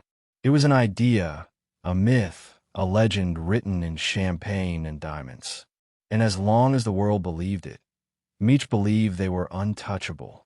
But every crown is heavy, and every legend, no matter how powerful, eventually faces the truth. The luxury, the image, the power, it was all real, but it was also fragile. And soon, the same spotlight that made them immortal would expose them to the world in a way they could no longer control. The empire had never looked stronger. But beneath the surface, the fall was already in motion. Chapter 10, The Brotherhood Divides. The empire stood tall, its image brighter than ever, but deep within the foundation, cracks were spreading. For years, Demetrius, Big Meech, Flenory, and Terry, Southwest T, Flenory had moved as one. Two brothers bound by blood, ambition, and survival. They were the perfect balance. Meech the face, Terry the structure. Meech dazzled the world with spectacle. Terry kept the machine running with precision. Together, they had built the Black Mafia Family into a dynasty. But no dynasty, no matter how strong, can survive when its rulers no longer see the same future. The divide didn't explode overnight. It grew slowly, like a fault line beneath the surface, invisible until the ground shook. At first, it was small disagreements. Meech believed the brand was their shield, that the bigger and louder BMF became, the harder it would be to stop. He leaned into the spotlight, chasing celebrity, throwing legendary parties, making sure their name echoed from Atlanta to Los Angeles. Terry, however, saw the danger. He believed the spotlight wasn't a shield, it was a target. To him, every billboard, every lyric, every magazine mention was a warning sign. The brothers argued, quietly at first, behind closed doors, but the tension was undeniable. To their inner circle, it felt like watching two generals prepare for different wars. Meech wanted expansion through culture, music, image, presence. Terry wanted consolidation through discipline, tightened logistics, fewer risks, silence. Both visions were powerful. Both were necessary, but they could not coexist forever. Money only deepened the divide. The more they earned, the harder it became to hide differences. Meech poured millions into BMF Entertainment, backing rappers, buying billboards, funding a lifestyle that blurred the line between hustler and celebrity. Terry saw waste. To him, those millions were fuel for the highways, for reinvestment into the foundation of the empire. He wanted to cut costs, to scale back, to prepare for the storm he knew was coming. The arguments turned bitter. Old wounds surfaced. Terry felt Meech dismissed his caution, treated him like a shadow in his own empire. Meech felt Terry lacked vision, that his obsession with silence held them back from greatness. What had once been balance was now friction, each brother pulling harder in his direction, neither willing to let go. Inside the Brotherhood, people began to choose sides. Some admired Meech's charisma, his ability to turn nights into history, his vision of making BMF immortal through culture. Others respected Terry's discipline, his focus on structure, his understanding of how fragile the highways truly were. Loyalty was tested. Whispers spread, and though no one dared say it openly, the Brotherhood was no longer one family. It was two. The divide reached its peak when the brothers began operating separately. Meech ran Atlanta, the heart of the brand, the city of lights and music. Terry pulled back to Los Angeles, focusing on the logistics, the highways, the supply chain. The empire split geographically, with each brother commanding his own territory, his own men, his own vision. On the surface, BMF remained strong. The money still flowed. The cars still rolled. The parties still glittered. But beneath the spectacle, unity was gone. The Flenory brothers no longer moved as one mind, one heart. They were leaders of rival factions within their own empire, each convinced he knew the path forward. For Meech, the separation was freedom. No longer bound by Terry's caution, he pushed the brand harder than ever. The parties grew wilder, the image louder, the legend larger. Celebrities flocked to his side. Rappers immortalized him in lyrics. Fans worshipped him as a symbol of the streets turned royal. He believed the brand was unstoppable, that if they could dominate culture, no government force could bring them down. For Terry, the separation was survival. He tightened the logistics, disciplined his crew, cut risks wherever possible. To him, Meech's obsession with spectacle wasn't power, it was suicide. He saw the law closing in, the investigations deepening, the wiretaps multiplying. Every loud move in Atlanta was another piece of evidence, another step toward indictment. He believed the only way forward was to shrink, to hide, to protect what they had already built. Their mother, watching from the outside, saw her sons tearing apart the very bond that had once made them unstoppable. She had raised them to survive together, to protect each other. Now she saw them moving apart, their love twisted by ambition, their unity broken by pride. The streets noticed, too. Whispers spread that the brothers were no longer aligned, that the empire was fractured. Rivals smelled opportunity. Law enforcement saw weakness. And within the Brotherhood, loyalty wavered. Some feared choosing the wrong side. Others saw the divide as a chance to advance their own ambitions. Betrayal, once unthinkable, became possible. The FBI, already watching closely, began to exploit the split. They understood that unity had made BMF strong. Division made them vulnerable. Informants whispered about the tension, about the brothers' separate operations, about the growing mistrust. Investigators knew that no matter how disciplined the logistics or how flashy the brand, an empire divided against itself cannot stand. And yet, for a time, the money kept flowing. The cocaine highways still pulsed, carrying product and cash across the country. The clubs still roared with BMF's presence. The music still shouted their name. The image was alive, the logistics intact. But the heart of the empire was broken, and a broken heart cannot beat forever. Meech, in Atlanta, reveled in the glow of his legend, convinced that the culture would protect him. Terry, in Los Angeles, sat in quiet meetings, convinced that the law would destroy them if they didn't retreat. Both brothers were right in their own way, and both were wrong. The Brotherhood had begun as a family, bound by loyalty and love. Now it was a divided kingdom, two visions pulling it in opposite directions. And in the space between those visions, law enforcement found its opening. The fall did not come yet, not in this chapter, But the inevitability of it hung heavy, like a storm cloud no one wanted to acknowledge. The brothers had built an empire that stretched across the nation, but in dividing, they had built fault lines into its foundation. And fault lines always break. For now, the world still saw the legend. The cars, the jewelry, the music, the power. But behind the curtain, the brothers stood apart, their bond frayed, their unity gone. The empire had never looked stronger. But inside, it was already beginning to collapse. The brotherhood that had once made them unstoppable was gone. And the empire, for all its power, was now divided. The world would soon see what happens when kings turn against each other. Chapter 11. The FBI takes notice. The empire was dazzling on the surface, but beneath the lights, a storm was gathering.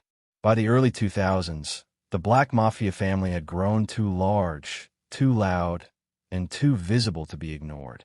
To the streets, BMF was legend. To hip-hop, they were icons.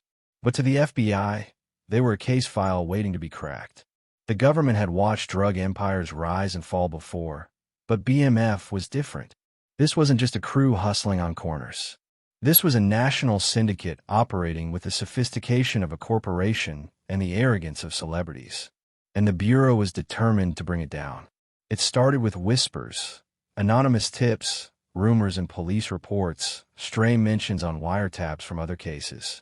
Federal agents pieced together fragments of a puzzle that seemed too big to believe. How could one group of men in their 30s throw parties that outshined Fortune 500 companies, own fleets of cars worth millions, bankroll rappers, and flood entire cities with cocaine, all while claiming to be nothing more than a record label? The math didn't add up, and the FBI wanted answers. The investigation began quietly. Agents knew that charging into a case this big with half-baked evidence would be suicide. BMF wasn't a small street crew. They were disciplined, protected, insulated. To take them down, the Bureau needed patience. They needed wiretaps, informants, surveillance. They needed to map every artery of the empire, the highways, the money, the leadership. Detroit, Los Angeles, Miami, Atlanta. Each city held a piece of the puzzle. Each city had seen the rise of BMF, and each city had law enforcement officers scratching their heads at the scale of it. But it was Atlanta, the heart of Meech's empire, that drew the most attention. The parties, the billboards, the celebrity connections. It was impossible to ignore. Federal agents watched Meech walk through clubs like a king, champagne spraying, rappers shouting his name in verses, his crew moving like an army. To the FBI, it was arrogance. To Meech, it was invincibility. The Bureau began to lean in. Wiretaps were approved. Phones clicked with recordings. Conversations that once seemed private were now cataloged, transcribed, analyzed. Agents listened as lieutenants discussed shipments, as drivers spoke in coded language about deliveries, as the machinery of the empire revealed itself piece by piece. It was like peeling layers off an onion. Painful, slow, but revealing a core that could not be denied. Surveillance teams followed the cars, the convoys of luxury vehicles sliding through Atlanta nights. They watched the women carrying bags of cash into safe houses, the men guarding doors with subtle vigilance, the drivers heading out on long road trips only to return with nothing but smiles. Every movement was logged. Every face was photographed. The walls were closing in, though BMF couldn't see it yet. The FBI also looked for cracks within the Brotherhood. Empires rarely fall from outside pressure alone. They fall from betrayal, from whispers in the dark, from insiders who decide that loyalty is no longer worth the price. Agents leaned on smaller players, drivers caught in traffic stops, low-level members picked up with small amounts of product. Some refused to talk. Others cracked under pressure. Slowly, the Bureau began to turn the edges of the empire against itself. The split between Meech and Terry made the case easier. Two leaders, two visions, two separate operations meant twice the opportunities for mistakes. Terry's phones were tapped. Meech's conversations were recorded. Their disagreements, their strategies, their paranoia. It was all captured, preserved as evidence. The very division that weakened BMF internally became the FBI's greatest weapon. Still, Meech believed the image would protect them. He thought the music, the celebrity, the brand would make them untouchable. He thought the government wouldn't dare attack something that had embedded itself so deeply into hip-hop culture. But to the FBI, that wasn't protection. It was motive. Every lyric that mentioned BMF, every magazine that ran their story, every billboard that declared the world as BMF's was another reason to build the case harder, faster, stronger. The investigation grew into a task force, local police, DEA agents, FBI teams, all working together. They shared notes, built timelines, mapped connections. The highways that Terry had perfected became trails of evidence. Cars seized in random stops revealed hidden compartments, sometimes filled with cocaine, sometimes with cash. Each seizure was a thread that connected to a larger web, and the web was tightening. Informants whispered about meetings in safe houses, about shipments hidden in SUVs, about money laundering through music promotions. Wiretaps caught Meech bragging about the empire, his voice calm and confident, unaware that every word would one day be played back in a courtroom. Terry, cautious as ever, spoke less but couldn't hide forever. His logistics, too precise to ignore, became patterns that law enforcement traced with ruthless efficiency. The FBI knew patience was key. Empires this large could not be toppled overnight. They needed to build a case so airtight that when the time came, there would be no escape. Years of surveillance, wiretaps, and undercover work piled into thousands of pages of evidence. To the public, BMF looked unstoppable. To the Bureau, they were already falling. Meech's arrogance gave them ammunition. He lived too loudly, too boldly. Agents watched as he poured champagne on nightclub floors, as he arrived in convoys of a dozen cars, as he posed for photos with celebrities who would later claim they barely knew him. Every image, every public appearance, every lyric was documented.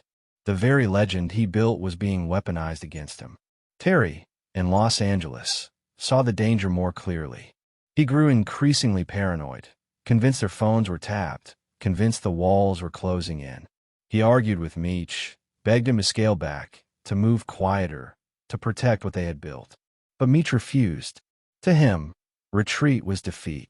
To him, the louder they lived, the safer they were. The divide widened. The FBI exploited it. Informants fed information from both ends, painting a picture of two brothers leading the same empire, but fighting two different wars. For investigators, it was gold. For BMF, it was doom. And yet, despite the growing storm, the empire kept moving. The cocaine highways still pulsed with life, shipments moving like clockwork, millions in cash flowing back south. The parties still roared. The music still shouted their name. To outsiders, nothing seemed wrong. But inside FBI offices, walls were covered with maps, photos, phone records.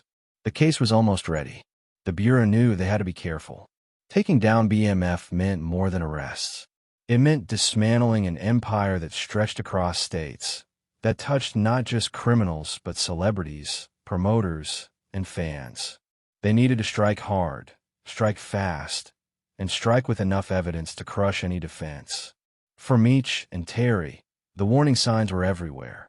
But empires have momentum, and BMF's momentum was a freight train that couldn't slow down.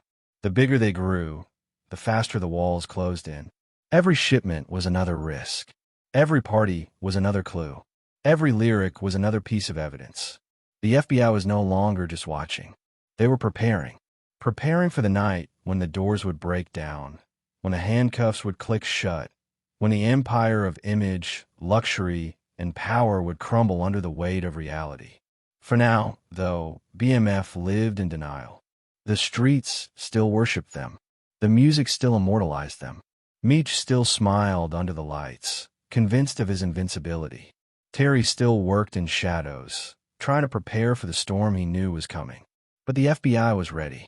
The investigation that had started as whispers was now a case that could not be stopped. The noose was tightening, and the brothers were walking straight into it. The empire was strong, But the hunters were patient. And soon, the chase would end. Chapter 12. The Domino Effect. The walls of empires rarely fall all at once. More often, they collapse piece by piece, small cracks widening until the whole structure comes crashing down. For the Black Mafia family, the fall began not with a single dramatic event, but with a series of small stumbles, arrests, betrayals, and tiny slips that, on their own, seemed insignificant. But together, they became the dominoes that toppled an empire. By the early 2000s, the FBI's case against BMF had grown thick with files, wiretaps, and surveillance reports. Still, Meech walked through Atlanta nightclubs like a king. Terry managed logistics from Los Angeles with meticulous care, and their soldiers carried on with the confidence of men who believed they were untouchable. But cracks were forming, and the Bureau knew that patience would turn those cracks into fault lines. The first dominoes fell quietly. Low-level drivers were stopped on highways, their cars dismantled by police who had learned to look for hidden compartments. Some compartments turned up clean, the traps too sophisticated for even trained officers to detect. But others revealed bricks of cocaine or stacks of cash, undeniable proof of the highway's true purpose. Each seizure was logged, photographed, and tied back to the larger investigation. At first, BMF shrugged these off. A shipment lost here, a driver arrested there. It was the cost of doing business. But the FBI wasn't just seizing product. They were gathering leverage. Leverage meant pressure, and pressure meant informants. Not every soldier was built to carry the weight of prison time. Some cracked, some talked, some whispered names and locations in exchange for lighter sentences. For years, BMF had thrived on loyalty, but as the dominoes fell, loyalty began to fracture. One by one, men who had once sworn allegiance to the Brotherhood chose survival instead. Meech dismissed these early arrests as noise. He believed the empire was too big to be shaken by a few lost pawns. To him, the image was still intact. The parties roared on. The champagne flowed. The streets still adored BMF. Rappers still shouted their name. Billboards still declared their supremacy. The legends seemed unbreakable. But legends don't stop subpoenas, and the FBI understood that the louder the image, the easier it was to hide the sound of dominoes falling in the background. Terry, however, saw danger in every arrest. He knew the highways were only as strong as their weakest driver. One slip, one betrayal, could unravel years of discipline, and his fears were justified. Wiretaps captured voices once thought loyal, conversations about shipments, about cash, about the very heart of the operation. The FBI wasn't just listening, they were learning. And the empire, without realizing it, was teaching them everything. The domino effect accelerated when financial trails were uncovered. Cash, impossible to hide forever, left traces, deposits, purchases, laundering schemes disguised as music promotions. Investigators followed the money, tracing it from nightclubs in Atlanta to safe houses in Los Angeles, from jewelry stores to car dealerships. Every dollar that once seemed invisible became another thread pulling the web tighter. Inside the Brotherhood, tension mounted. The split between Meech and Terry widened, feeding uncertainty. Some soldiers aligned with Meech, drawn to his charisma and the glamorous life he offered. Others sided with Terry, trusting his discipline and focus on survival. The unity that had once made BMF strong was dissolving, and the FBI exploited it. Informants emerged from both camps, feeding investigators the details they needed to connect the dots. The dominoes fell faster now. A driver caught in a routine stop confessed details about compartments. A lieutenant facing a long sentence agreed to wear a wire. A stash house was raided, products seized, weapons cataloged. Each event made headlines in small ways, but together they painted a picture of an empire unraveling. And still, Meech smiled. He believed the brand was too powerful, the legend too large. He believed no one would dare bring down something so deeply embedded in hip-hop and street culture. He lived as though the dominoes behind him didn't matter, as though the empire could withstand any storm. But storms don't care about legends. and the FBI's patience was merciless. The domino effect was not just about arrests. It was about paranoia. Within BMF, suspicion spread like a virus. Who was talking? Who was loyal? Who was secretly working for the feds? Meetings grew tense, trust eroded, and the very bond that had once made BMF unbreakable began to dissolve. The brotherhood that had once been their greatest strength was now infected with doubt. Terry withdrew further, convinced that the only path forward was retreat. He wanted to scale back, to hide, to salvage what remained of the empire.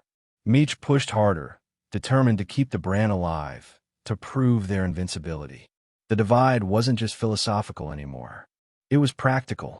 Two leaders pulling in opposite directions while the dominoes fell faster every day. Law enforcement capitalized on this chaos. Surveillance intensified. Informants were embedded deeper. Wiretaps captured moments of carelessness, conversations that revealed more than the speakers realized. The case grew stronger, the evidence heavier, the walls closing in. By 2004, the dominoes had built momentum. A series of coordinated raids seized massive amounts of cocaine, millions in cash, and weapons tied directly to BMF operations. Each raid was a blow, not just financially but psychologically. The myth of invincibility was cracking. The streets still whispered their name with awe, but now there was doubt in those whispers. Doubt that BMF could survive the pressure. Doubt that Meech and Terry could hold it together. For the FBI, the domino effect was proof of strategy. They didn't need one dramatic takedown. They needed time, patience, and pressure. And as the pieces fell, the empire revealed itself more clearly. The highways, the safe houses, the leaders, everything was exposed, not by a single mistake but by 1,000 small ones. Inside the empire, betrayal became unavoidable. Men who once swore loyalty found themselves facing decades in prison, families left behind, futures destroyed. The choice between silence and survival became too heavy. And with each betrayal, the FBI's case grew stronger, the dominoes falling faster than ever. Still, Meech refused to retreat. He doubled down on the brand, throwing bigger parties, surrounding himself with more celebrities, pouring more money into the legend. To him, every display of wealth, every chant of BMF in a nightclub, was proof that the empire lived on. To Terry, it was madness. The dominoes were already falling, and Meech was dancing on top of them, as though nothing had changed. The domino effect wasn't just the fall of soldiers or the seizure of shipments. It was the erosion of unity, the corrosion of trust, the slow but steady dismantling of an empire that once seemed immortal. And as each piece toppled, the Bureau's case became unshakable. By the time Meech and Terry realized how far the dominoes had fallen, it was too late. The FBI had the evidence, the witnesses, the tapes. The myth of BMF was no longer untouchable. It was vulnerable, exposed, fragile. And the fall, once unthinkable, was now inevitable. The dominoes had started small, an arrest here, a seizure there. But they had built into an unstoppable chain reaction. And the final pieces, the ones with Meech and Terry's names on them, were already trembling. The empire was collapsing, not with a single blow, but with the steady, merciless fall of domino after domino after domino. And soon, the last piece would fall. Chapter 13, Meech's Arrest. The night was calm, deceptively calm, as if the city itself was holding its breath. It was September of 2005, and Demetrius Big Meech Flenory, the man who had become both a legend and a target, was asleep in a plush Atlanta mansion. For years, he had moved like a shadow wrapped in neon light. Untouchable, invincible, larger than life. But empires built on spectacle eventually faced the weight of reality. And on this night, the weight came crashing down. The FBI had been patient. For years, they had listened, watched, gathered, waited. Wiretaps had captured Meech's voice, calm and confident, speaking about shipments, about loyalty, about the empire he had built. Informants had whispered from within the Brotherhood, feeding investigators details that stitched together the vast puzzle of BMF. Raids had chipped away at the foundation, seizures had drained resources, arrests had turned soldiers into witnesses. The dominoes had fallen one by one, and now the Bureau was ready to strike at the king himself. Agents surrounded the mansion in the pre-dawn hours, the air thick with tension. They moved with military precision, silent but determined, flashlights cutting through the dark. The front door shattered under the weight of a battering ram, the silence exploding into chaos. Shouts filled the air. FBI, get down! As armed agents stormed the home. Meech, jolted awake, found himself face to face with the reality he had long dismissed. The legend was overpowered by the law. He didn't fight. Witnesses later said he was calm, composed, almost resigned. The same confidence that had carried him through nightclubs, that had made him the center of every room, was now a mask against the inevitability of handcuffs. He knew this moment had always been possible. Perhaps he even knew it had always been inevitable. But knowing and living are two different things.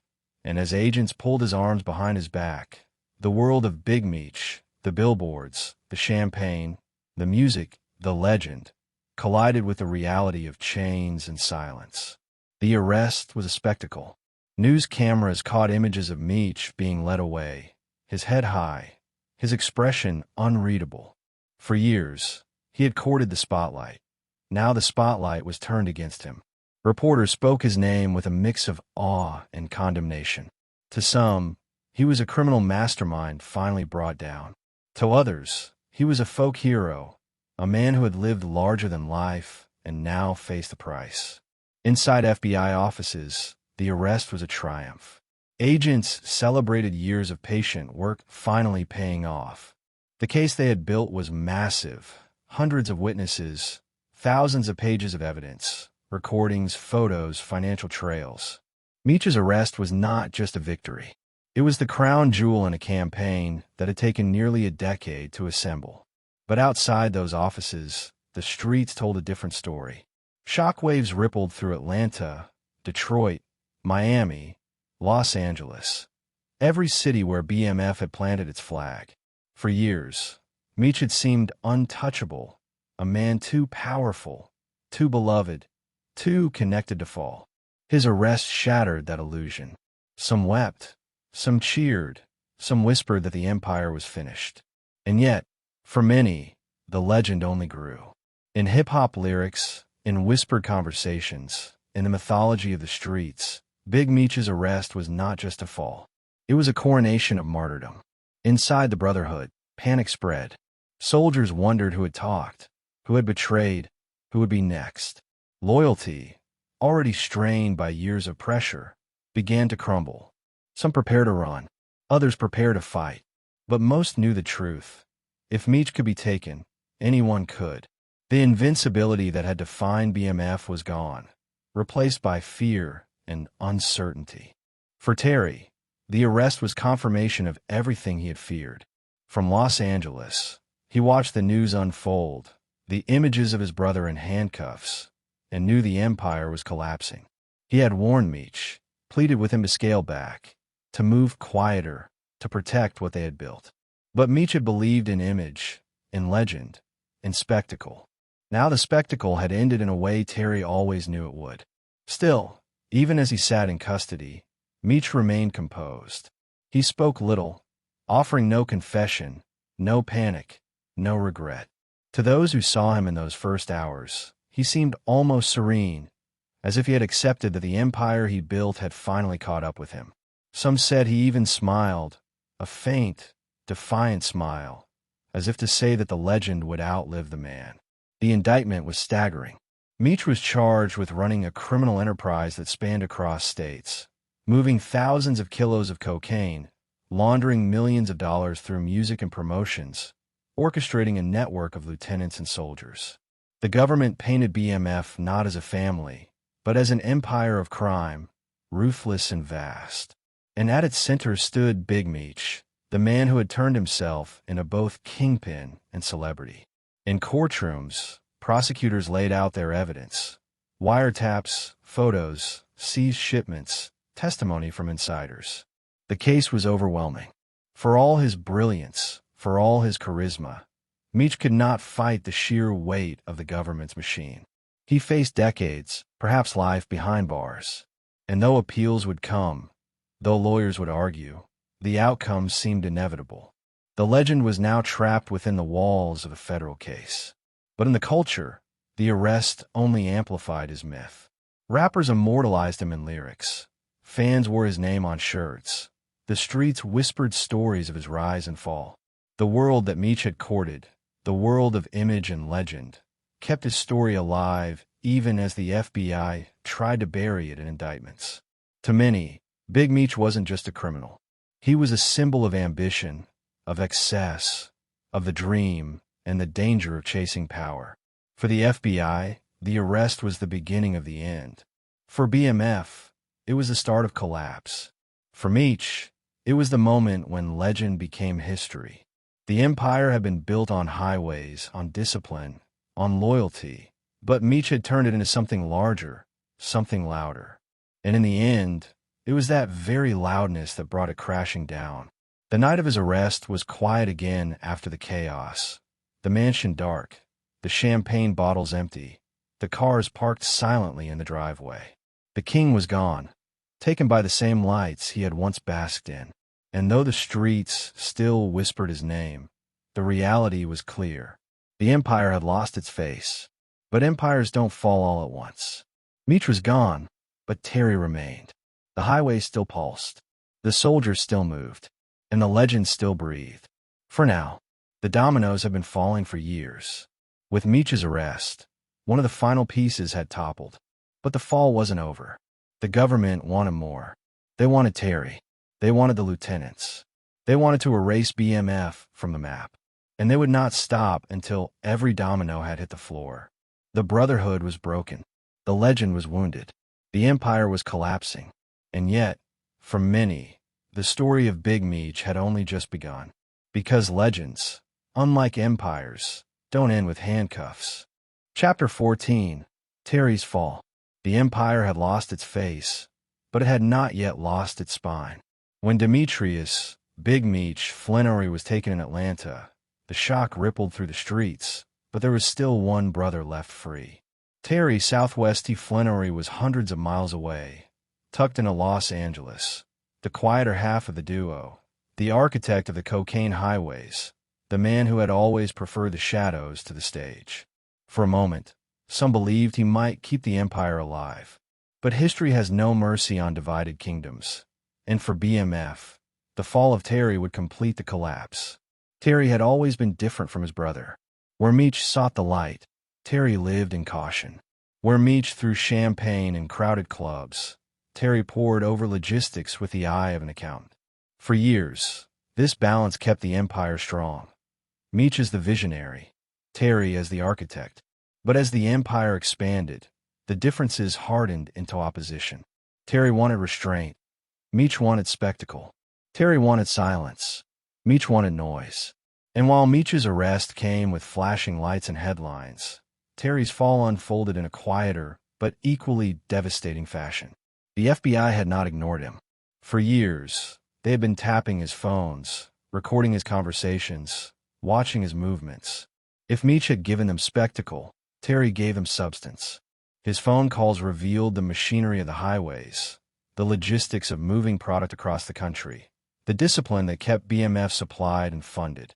Agents built transcripts thicker than novels, conversations that seemed innocuous on the surface, but, when pieced together, told the story of a criminal enterprise run with the efficiency of a corporation. It was those wiretaps that became Terry's undoing. On them, he spoke carefully, but not carefully enough. Code words slipped into clarity. Mentions of cars, trips, tickets, all carried weight once investigators mapped the context.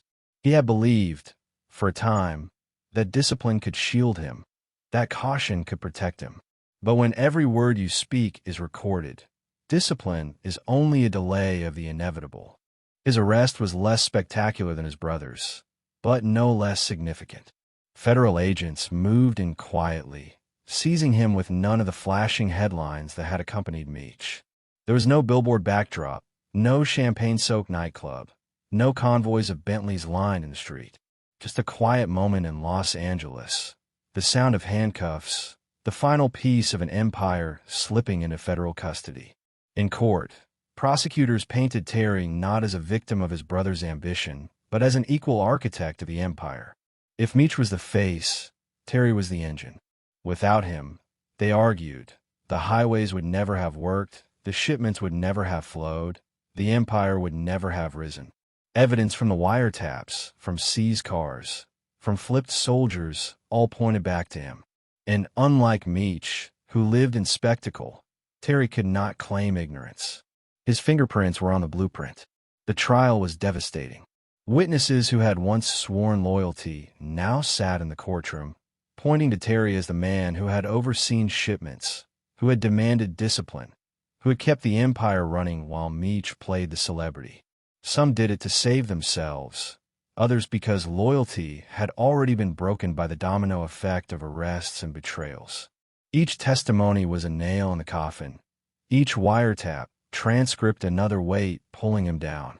For Terry, the fall was bitter. He had always seen himself as the careful one, the cautious one, the brother who might survive because he had avoided the spotlight. But the truth was that empires this large cannot be half-hidden. The highways he had perfected became the very evidence that destroyed him.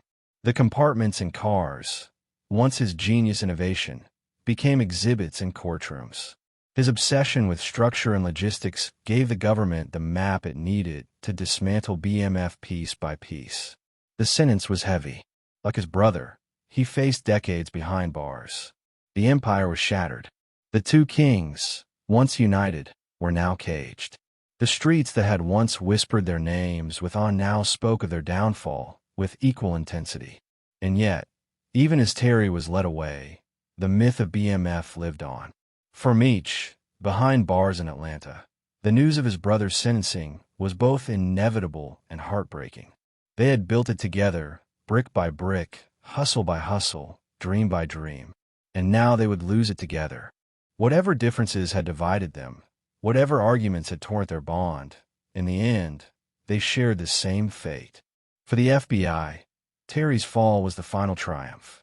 The case that had taken years to build was now complete. Both brothers were in custody, their empire dismantled, their soldiers scattered, their highways disrupted. The Black Mafia Family, once the most powerful drug organization in America, was no longer untouchable. It was broken, brought down not by a single blow, but by the relentless grind of investigation, betrayal, and inevitability. But on the streets, the story was different. In hip-hop lyrics, in whispered conversations, in the imaginations of those who saw them not as criminals, but as kings, BMF was immortal. Meech and Terry, even in prison, became symbols of ambition, excess, and the dangerous beauty of chasing power. The law had caged their bodies, but the legend lived on. The fall of Terry marked the end of the empire, but not the end of the story. For legends do not end with sentencing. They echo in culture, in music, in memory.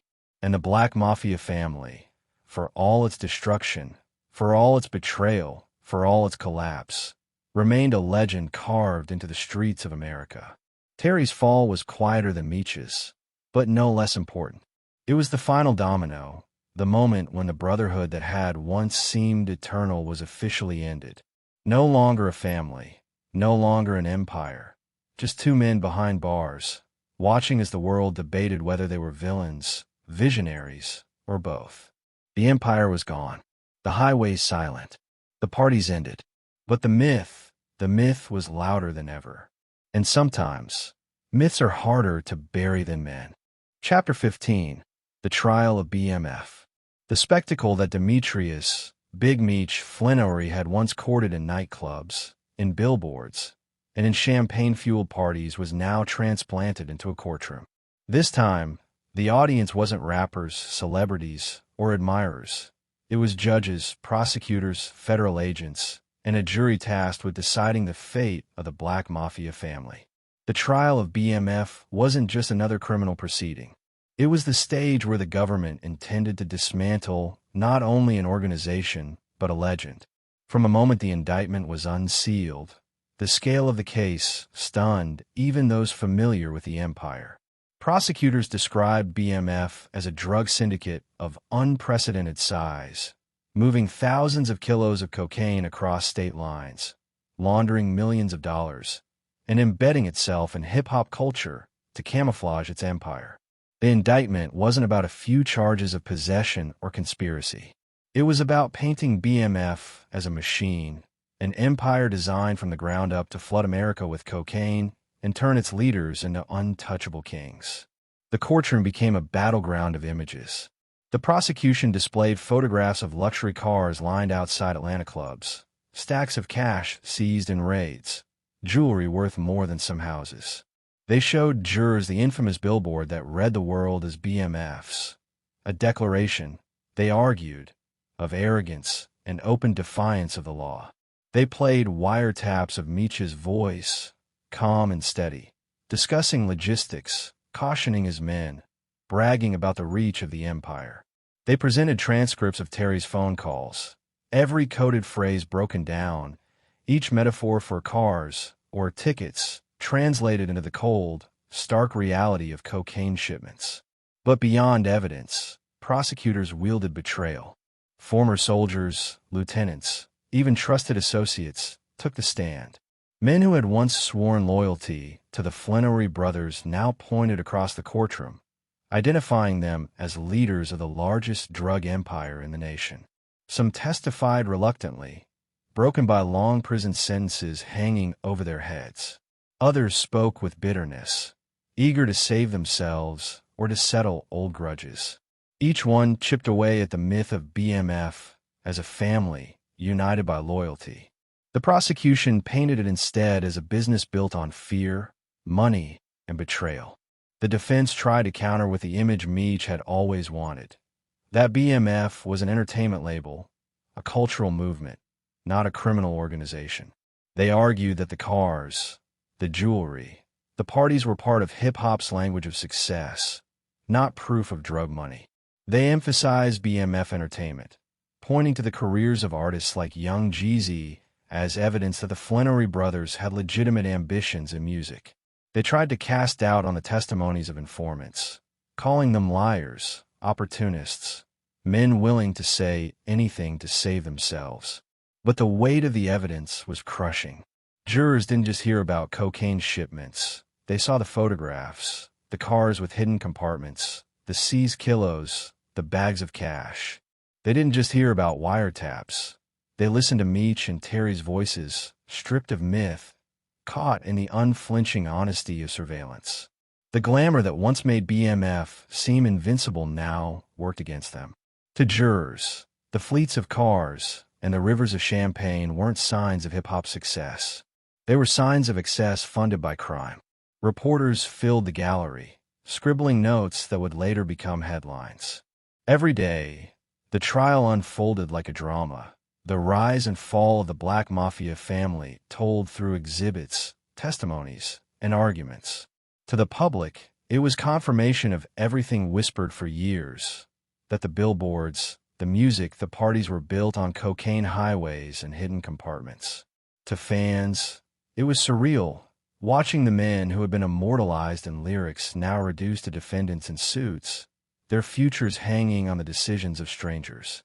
For Meech, the trial was another performance. He walked into the courtroom with his head high, his posture calm, projecting the same confidence he had carried in clubs. To those who knew him, it was defiance, a refusal to let the government break his aura. For Terry, it was colder. He sat with the quiet intensity of a man who had seen this coming, who had tried to prevent it, but now faced the inevitable weight of consequence. Behind the scenes, families wept, mothers prayed, children asked questions too difficult to answer. The trial wasn't just about Meech and Terry. It was about everyone tied to them. Family members, associates, soldiers, even artists who had brushed too close to the flame. The ripple effect of the courtroom spread far beyond the walls of the courthouse. Prosecutors hammer home their central message. BMF was not a family. It was a criminal enterprise, and its leaders deserved to spend decades, if not life, in prison. They showed jurors spreadsheets of cash flow, charts of distribution networks, photos of seizures that spanned states. They made BMF visible not as a myth, but as an operation too large, too dangerous, too arrogant to be ignored. The defense fought hard, but the current was against them. Every argument about music was countered with evidence of cocaine. Every claim of legitimacy was drowned out by wiretaps. Every declaration of loyalty was shattered by betrayal from insiders. Slowly, day by day, the case built into a mountain too high to climb. When the verdicts came, the silence was heavy. Meech and Terry were both found guilty of running a continuing criminal enterprise, conspiracy to distribute cocaine, and related charges. The sentences were devastating. 30 years. For men who had once believed themselves untouchable, it was the cold reality of steel doors and concrete walls. The courtroom spectacle was over, but the legend was not. Outside, reactions were divided. Some celebrated the fall, calling it justice, calling it the end of an empire that had poisoned communities with drugs. Others mourned it, not because they condoned the crimes, but because Meech and Terry had become symbols of ambition, of the dream of rising from nothing to everything, no matter how dangerous the path. Hip-hop continued to immortalize them in lyrics. Fans continued to wear their names, and the myth of BMF lived on even as its leaders were silenced. For the government, the trial was victory. For the brothers, it was fate. For the streets, it was legend. And yet, as the cell doors closed behind them, another chapter was already beginning. BMF was gone as an empire, but the culture it created was still alive, pulsing through music, fashion, and memory. The trial had ended the organization, but it had cemented the myth. Meech and Terry were no longer free men, but their story of rise, of spectacle, of power, and of downfall was now written into history. The Black Mafia family was over, but the legend was only growing louder. The trial was the end of an empire, but it was also the beginning of immortality. Chapter 16, Sentencing and Legacy. The courtroom was silent, the kind of silence that feels like the air has been stolen from the room. Demetrius, Big Meech, Flenory, and Terry, Southwest T. Flenory sat side by side, their suits pressed, their expressions controlled, but everyone could see the tension in their eyes. The rise of the Black Mafia family had been a saga of ambition, luxury, and power. But now it had come down to this moment, the pronouncement of years, decades, lifetimes. The story of their empire was no longer being written in billboards and music videos. It was being written in sentencing documents. The judge's voice was steady, deliberate, as he read through the charges, the evidence, the impact. This wasn't just about two men. It was about an organization that had spanned the nation, about cocaine that had flooded communities, about wealth that had been built on the suffering of others. The judge acknowledged the charisma of Meech, the intelligence of Terry, the bond that had made them powerful. But charisma and intelligence did not erase accountability. 30 years. That was a number that echoed through the room, heavy and undeniable. 30 years in federal prison for each brother. The kind of sentence that doesn't just punish, it erases, removing decade from a man's life, decades from his children, his family, his future. It was a sentence designed not just to end BMF, but to send a message. No matter how powerful, no matter how celebrated, no empire is beyond the reach of the law. For Meech, the sentencing was surreal. He had always lived in the spotlight, always performed for an audience. Now the audience was a jury, a judge, federal agents who had waited years for this moment. He listened without flinching, his face calm, his posture proud. Some said he even looked defiant, as if refusing to give the system the satisfaction of seeing him break. In his mind, the legend of Big Meech could not be caged, even if the man was.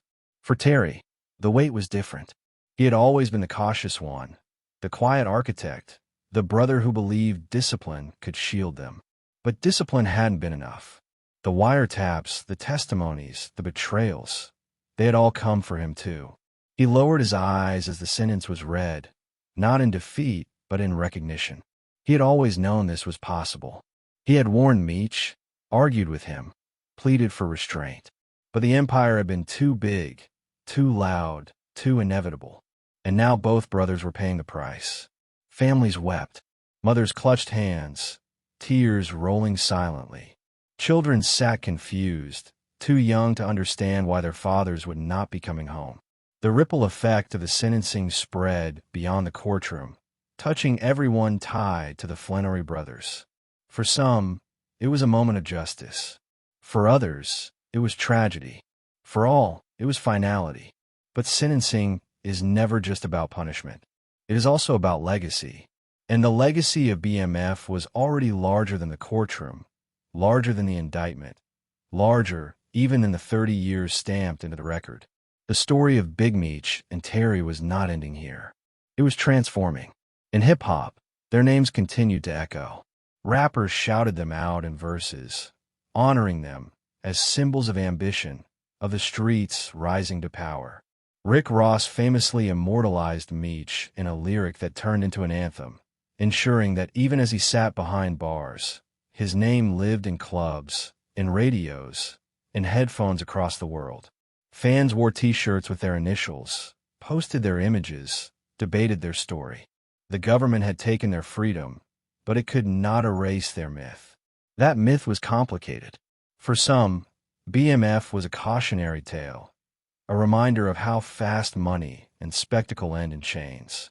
For others, it was inspiration, proof that two brothers from Detroit could rise to command a national empire, to sit at the intersection of street power and cultural influence. For communities ravaged by drugs, the legacy was darker, a story of lives destroyed, families torn apart, futures stolen. For hip-hop, the legacy was magnetic, a story too big, too cinematic, too intertwined with culture to ever fade. Even in prison, Meech embraced the role of legend. He gave interviews, sent messages, stayed connected to the culture. He carried himself as though the bars were temporary, as though the world outside still belonged to BMF. Terry, meanwhile, adjusted to life behind walls with quieter acceptance. He focused on family, on the possibility of early release, on the hope of returning to his children. Their paths had diverged in life, and they diverged in prison, but their bond remained. Brothers to the end. The sentencing also reshaped hip-hop. Artists who had once stood shoulder to shoulder with BMF now walked carefully, aware of how close they had come to the line. Labels took notice, promoters took notice, even fans took notice. The line between image and reality, between rapping about the streets and living them, had never been more visible. BMF had blurred that line until it vanished. The trial and sentencing drew it back in bold ink. Still, the fascination never died. Documentaries were made. Songs were written. Articles revisited the rise and fall, dissecting every move, every mistake, every triumph. The story of BMF became part of American folklore, a 21st century gangster saga with all the elements of Shakespearean tragedy. Brothers divided, ambition unchecked, betrayal inevitable, downfall certain. For Meech and Terry, 30 years meant absence. Absence from families, from culture, from the streets they had once ruled. But absence did not mean silence. Their story was too loud to fade. In some ways, sentencing amplified it. The image of Big Meech being led away in handcuffs became iconic. The sound of the judge reading 30 years became the punctuation mark on a saga that had already been larger than life. And yet, even in chains, the brothers' legacies moved in different directions. Meech leaned into the myth, into the idea of himself as a cultural figure, a martyr of ambition. Terry leaned into reality, into the hope of family, the possibility of release, the chance to live a quieter life once the time was served. Their divergence, once a source of conflict, was now a mirror of how people viewed their legacy. Some saw them as untouchable legends, others as men who had wasted extraordinary potential. The sentencing was the government's final word, but not the world's. On the streets, the debate continued. Was BMF a criminal empire that destroyed communities, or was it a symbol of ambition in a system that gave men like Meech and Terry few options? Was the 30-year sentence justice, or was it an attempt to erase a legend that had grown too large? The answers depended on who you asked, and perhaps that was the true legacy of BMF. Not certainty, but complexity. The judge had spoken. The brothers were gone. The empire was dismantled. But the myth was alive, pulsing through culture, immortalized in lyrics, remembered in whispers. The sentencing ended the story of BMF as an empire, but it began the story of BMF as a legend. And legends, unlike empires, do not end with prison doors. Chapter 17, BMF in Popular Culture. Long after the courtrooms emptied, long after the gavel struck and the sentences were read, the Black Mafia family refused to fade into silence. In some ways, prison walls only magnified the legend. What Meech and Terry had built was more than an empire of money and cocaine. It was an idea, a mythology woven into the fabric of hip-hop, into the streets, into the imagination of people who had never set foot in Detroit or Atlanta, but still knew the name BMF. The law had taken away their freedom, but culture had already crowned them immortal. The first waves of BMF's cultural afterlife rose in music. Even before the arrests, rappers had dropped their name in verses, but after the trials, it became a badge of authenticity, a nod to the streets that had shaped the music itself. Rick Ross's booming voice declaring, "I think I'm Big Meech, Larry Hoover," became one of the most quoted lines in hip-hop history. Clubs shook with it. Fans shouted it back at concerts. And suddenly Big Meech wasn't just a man. He was a metaphor, a symbol of ambition, of rise, of the kind of outlaw royalty that hip-hop had always flirted with but rarely seen, so clearly embodied. For Meech, the line blurred between man and myth. He was no longer simply Demetrius Flenory. He was Big Meech, a name spoken in songs, in interviews, in whispers on the street. His legend grew precisely because of his absence. Prison turned him into a ghostly figure, a man whose story could be shaped by those who spoke it. Rappers, fans, and storytellers filled the silence with their own versions of him. Some glorified, some tragic, all unforgettable. Young Jeezy's rise was permanently tied to BMF. His snowman logo, his anthems of hustle and ambition, his raw authenticity. They were inseparable from the empire that had supported him. Fans who blasted Thug Motivation 101 didn't just hear Jeezy's story. They heard echoes of Meech, of the nights in Atlanta, when Jeezy's music and BMF's presence fused into one. Even as Jeezy distanced himself in public, the connection was indelible. For hip-hop, BMF had become shorthand for credibility, for power, for the blurred line between rapping about the life and actually living it. The cultural imprint stretched beyond music. Documentaries surfaced, produced by networks eager to capitalize on the fascination. Cameras revisited Detroit, Atlanta, Los Angeles, retracing the highways, interviewing former associates, piecing together the rise and fall. Each documentary painted the empire as both cautionary tale and legend, fueling the myth rather than burying it. Viewers sat entranced, watching grainy photos of Meech smiling with celebrities, listening to FBI agents describe the scale of the case, hearing rappers reflect on nights that seemed unreal even as they lived them. Hollywood noticed too. Scripts circulated. Producers circled the story like hawks, knowing it contained everything audiences craved: family, ambition, betrayal, excess, downfall. Eventually, Starz launched a series titled simply BMF, produced by Curtis 50 Cent Jackson. The show dramatized the brothers' rise, their bond, their empire, their conflict. Actors portrayed Meech and Terry, while Demetrius Flenory Jr., Meech's real-life son, stepped into the role of his father. The result blurred the line even further between history and myth. Viewers who had never heard of BMF before now binge-watched their story, caught between fact and fiction, seduced by the charisma that had once captivated the real world.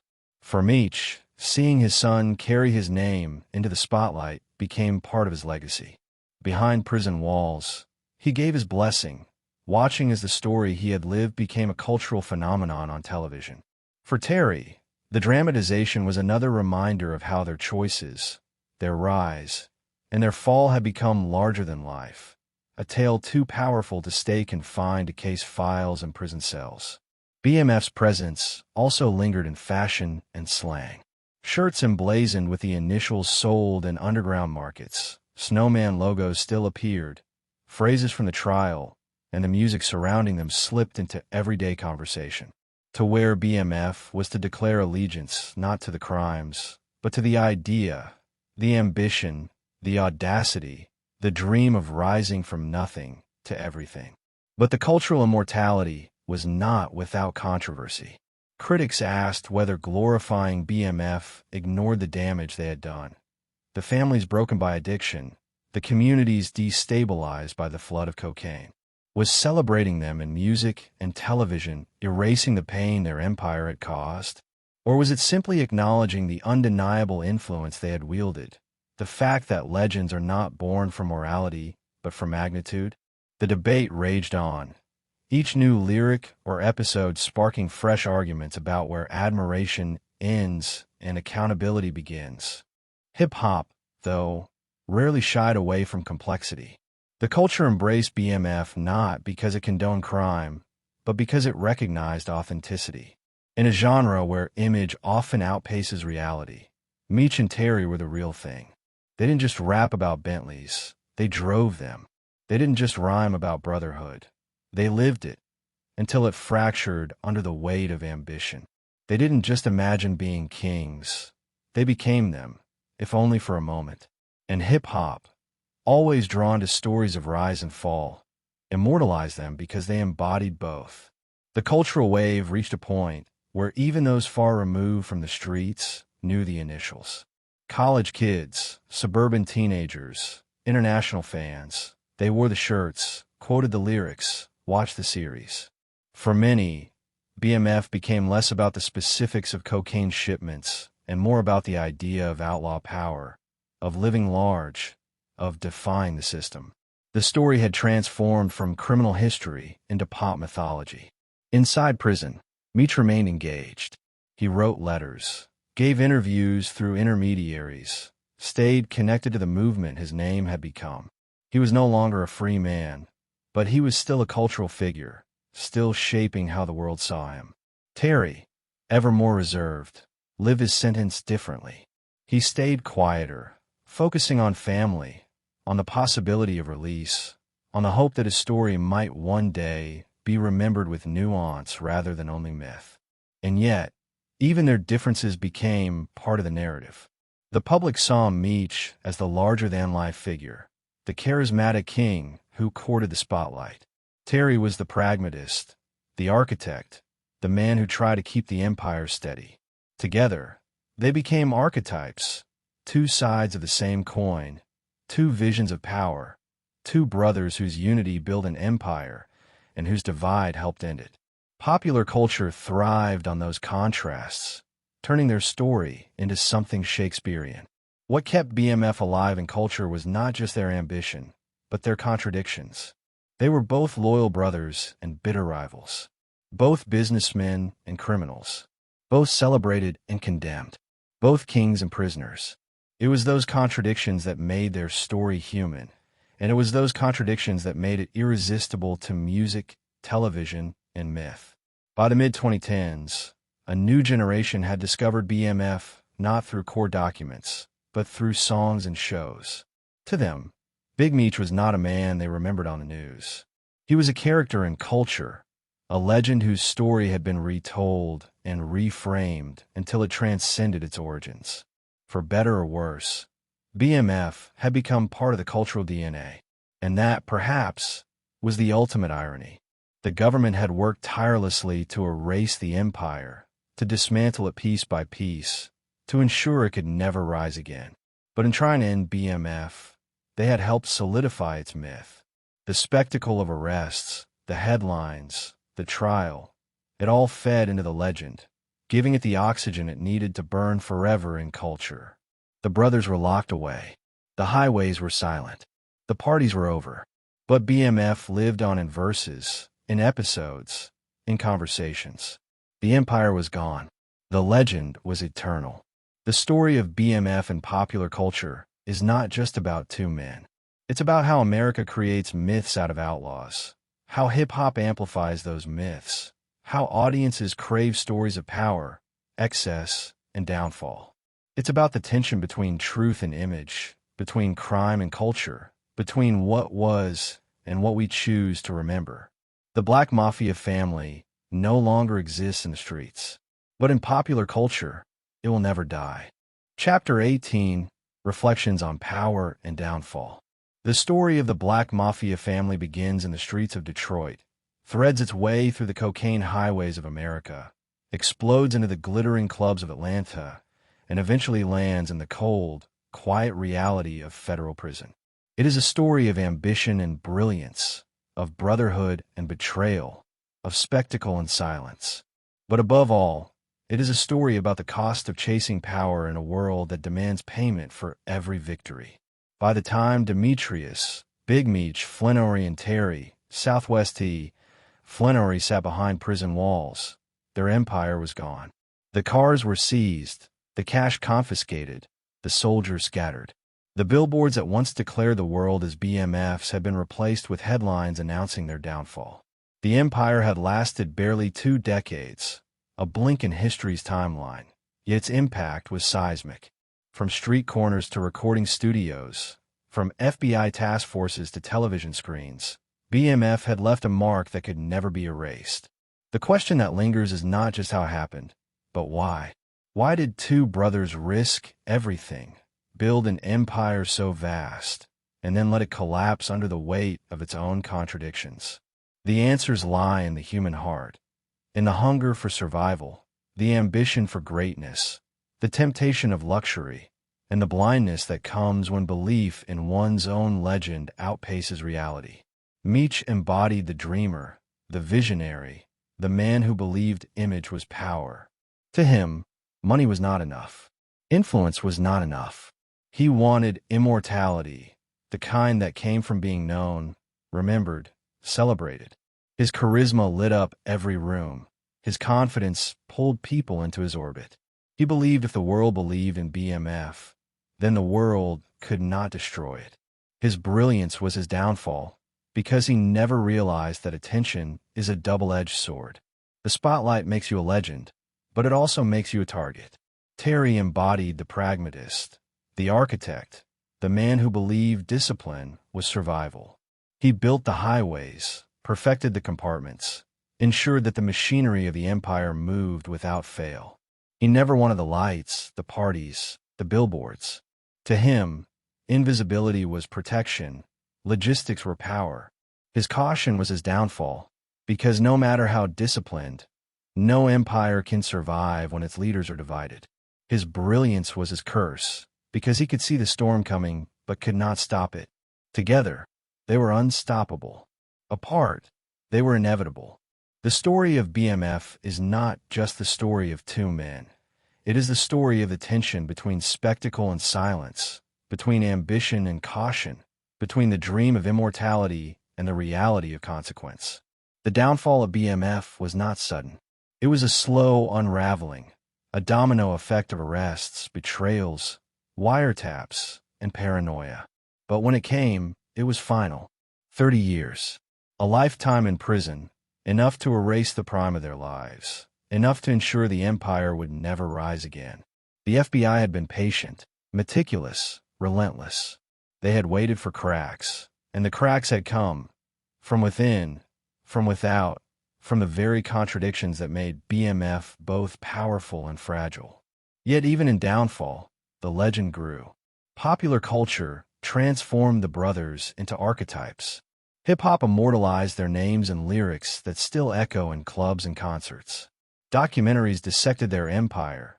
TV shows dramatized their lives. fans debated their legacy. In death, empires rot. In prison, men fade.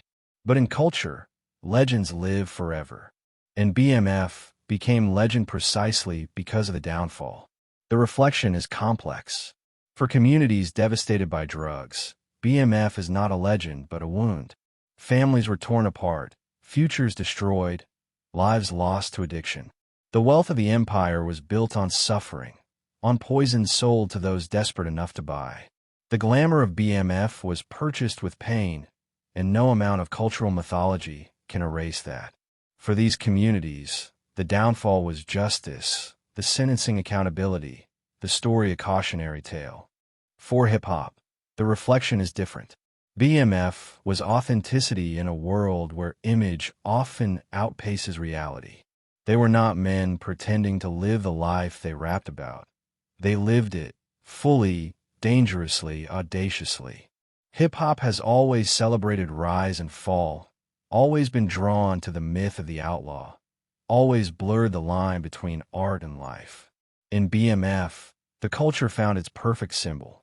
That is why, even after the arrests, rappers shouted their names, fans wore their shirts, shows dramatized their saga. To hip-hop, the downfall was not an end, but a transformation into eternal myth. For America, the reflection is even larger. The story of BMF is the story of ambition in a system that offers limited avenues for power to those born into poverty. Meech and Terry were not handed opportunity. They carved it from survival, from hustling, from the streets of Detroit where jobs had vanished and futures had dried up. Their ambition was extraordinary. Their intelligence was undeniable. Their downfall was inevitable, not because they lacked brilliance, but because the system they built could never coexist with the system of law. They wanted to be both kings and legends, but America allows neither without consequence. The legacy of BMF is contradiction. It is inspiration and devastation, glamour and destruction, immortality and tragedy. It forces us to ask hard questions. Do we celebrate ambition even when it is criminal? Do we honor brilliance even when it destroys lives? Do we turn men into legends because of what they achieved or because of what they lost? For Meech and Terry, the answers may not matter. They sit behind prison walls, their days measured not in parties or profits, but in hours and minutes, in visits and letters. They are men, no longer kings, no longer untouchable, living the consequence of choices made long ago. And yet, beyond those walls, they remain larger than life. Their names echo in culture, their story retold again and again, their legend immortalized even as their reality is caged. The final reflection is this: BMF was never just about drugs, never just about money, never just about music. It was about the human hunger to rise, to be seen, to be remembered. It was about the bond of brothers who built an empire together and lost it together. It was about the brilliance and blindness of ambition. The story ends in prison, but the legend does not end. It cannot end, because stories like BMF are not erased. They are absorbed, retold, reshaped. They become mirrors for the culture, symbols for the streets, myths for the generations that follow. And so, the Black Mafia family lives on, not in highways or shipments, not in billboards or convoys, but in the imagination of a world that cannot look away from stories of rise and fall. Meech and Terry reached for immortality, and in a way, they found it. Not the immortality of freedom, but the immortality of legend. The empire has fallen. The brothers are gone. But the reflection remains, shimmering in culture, echoing in music, written in history. The story of the Black Mafia family is over. The legend of Big Meech and Southwest T has only just begun.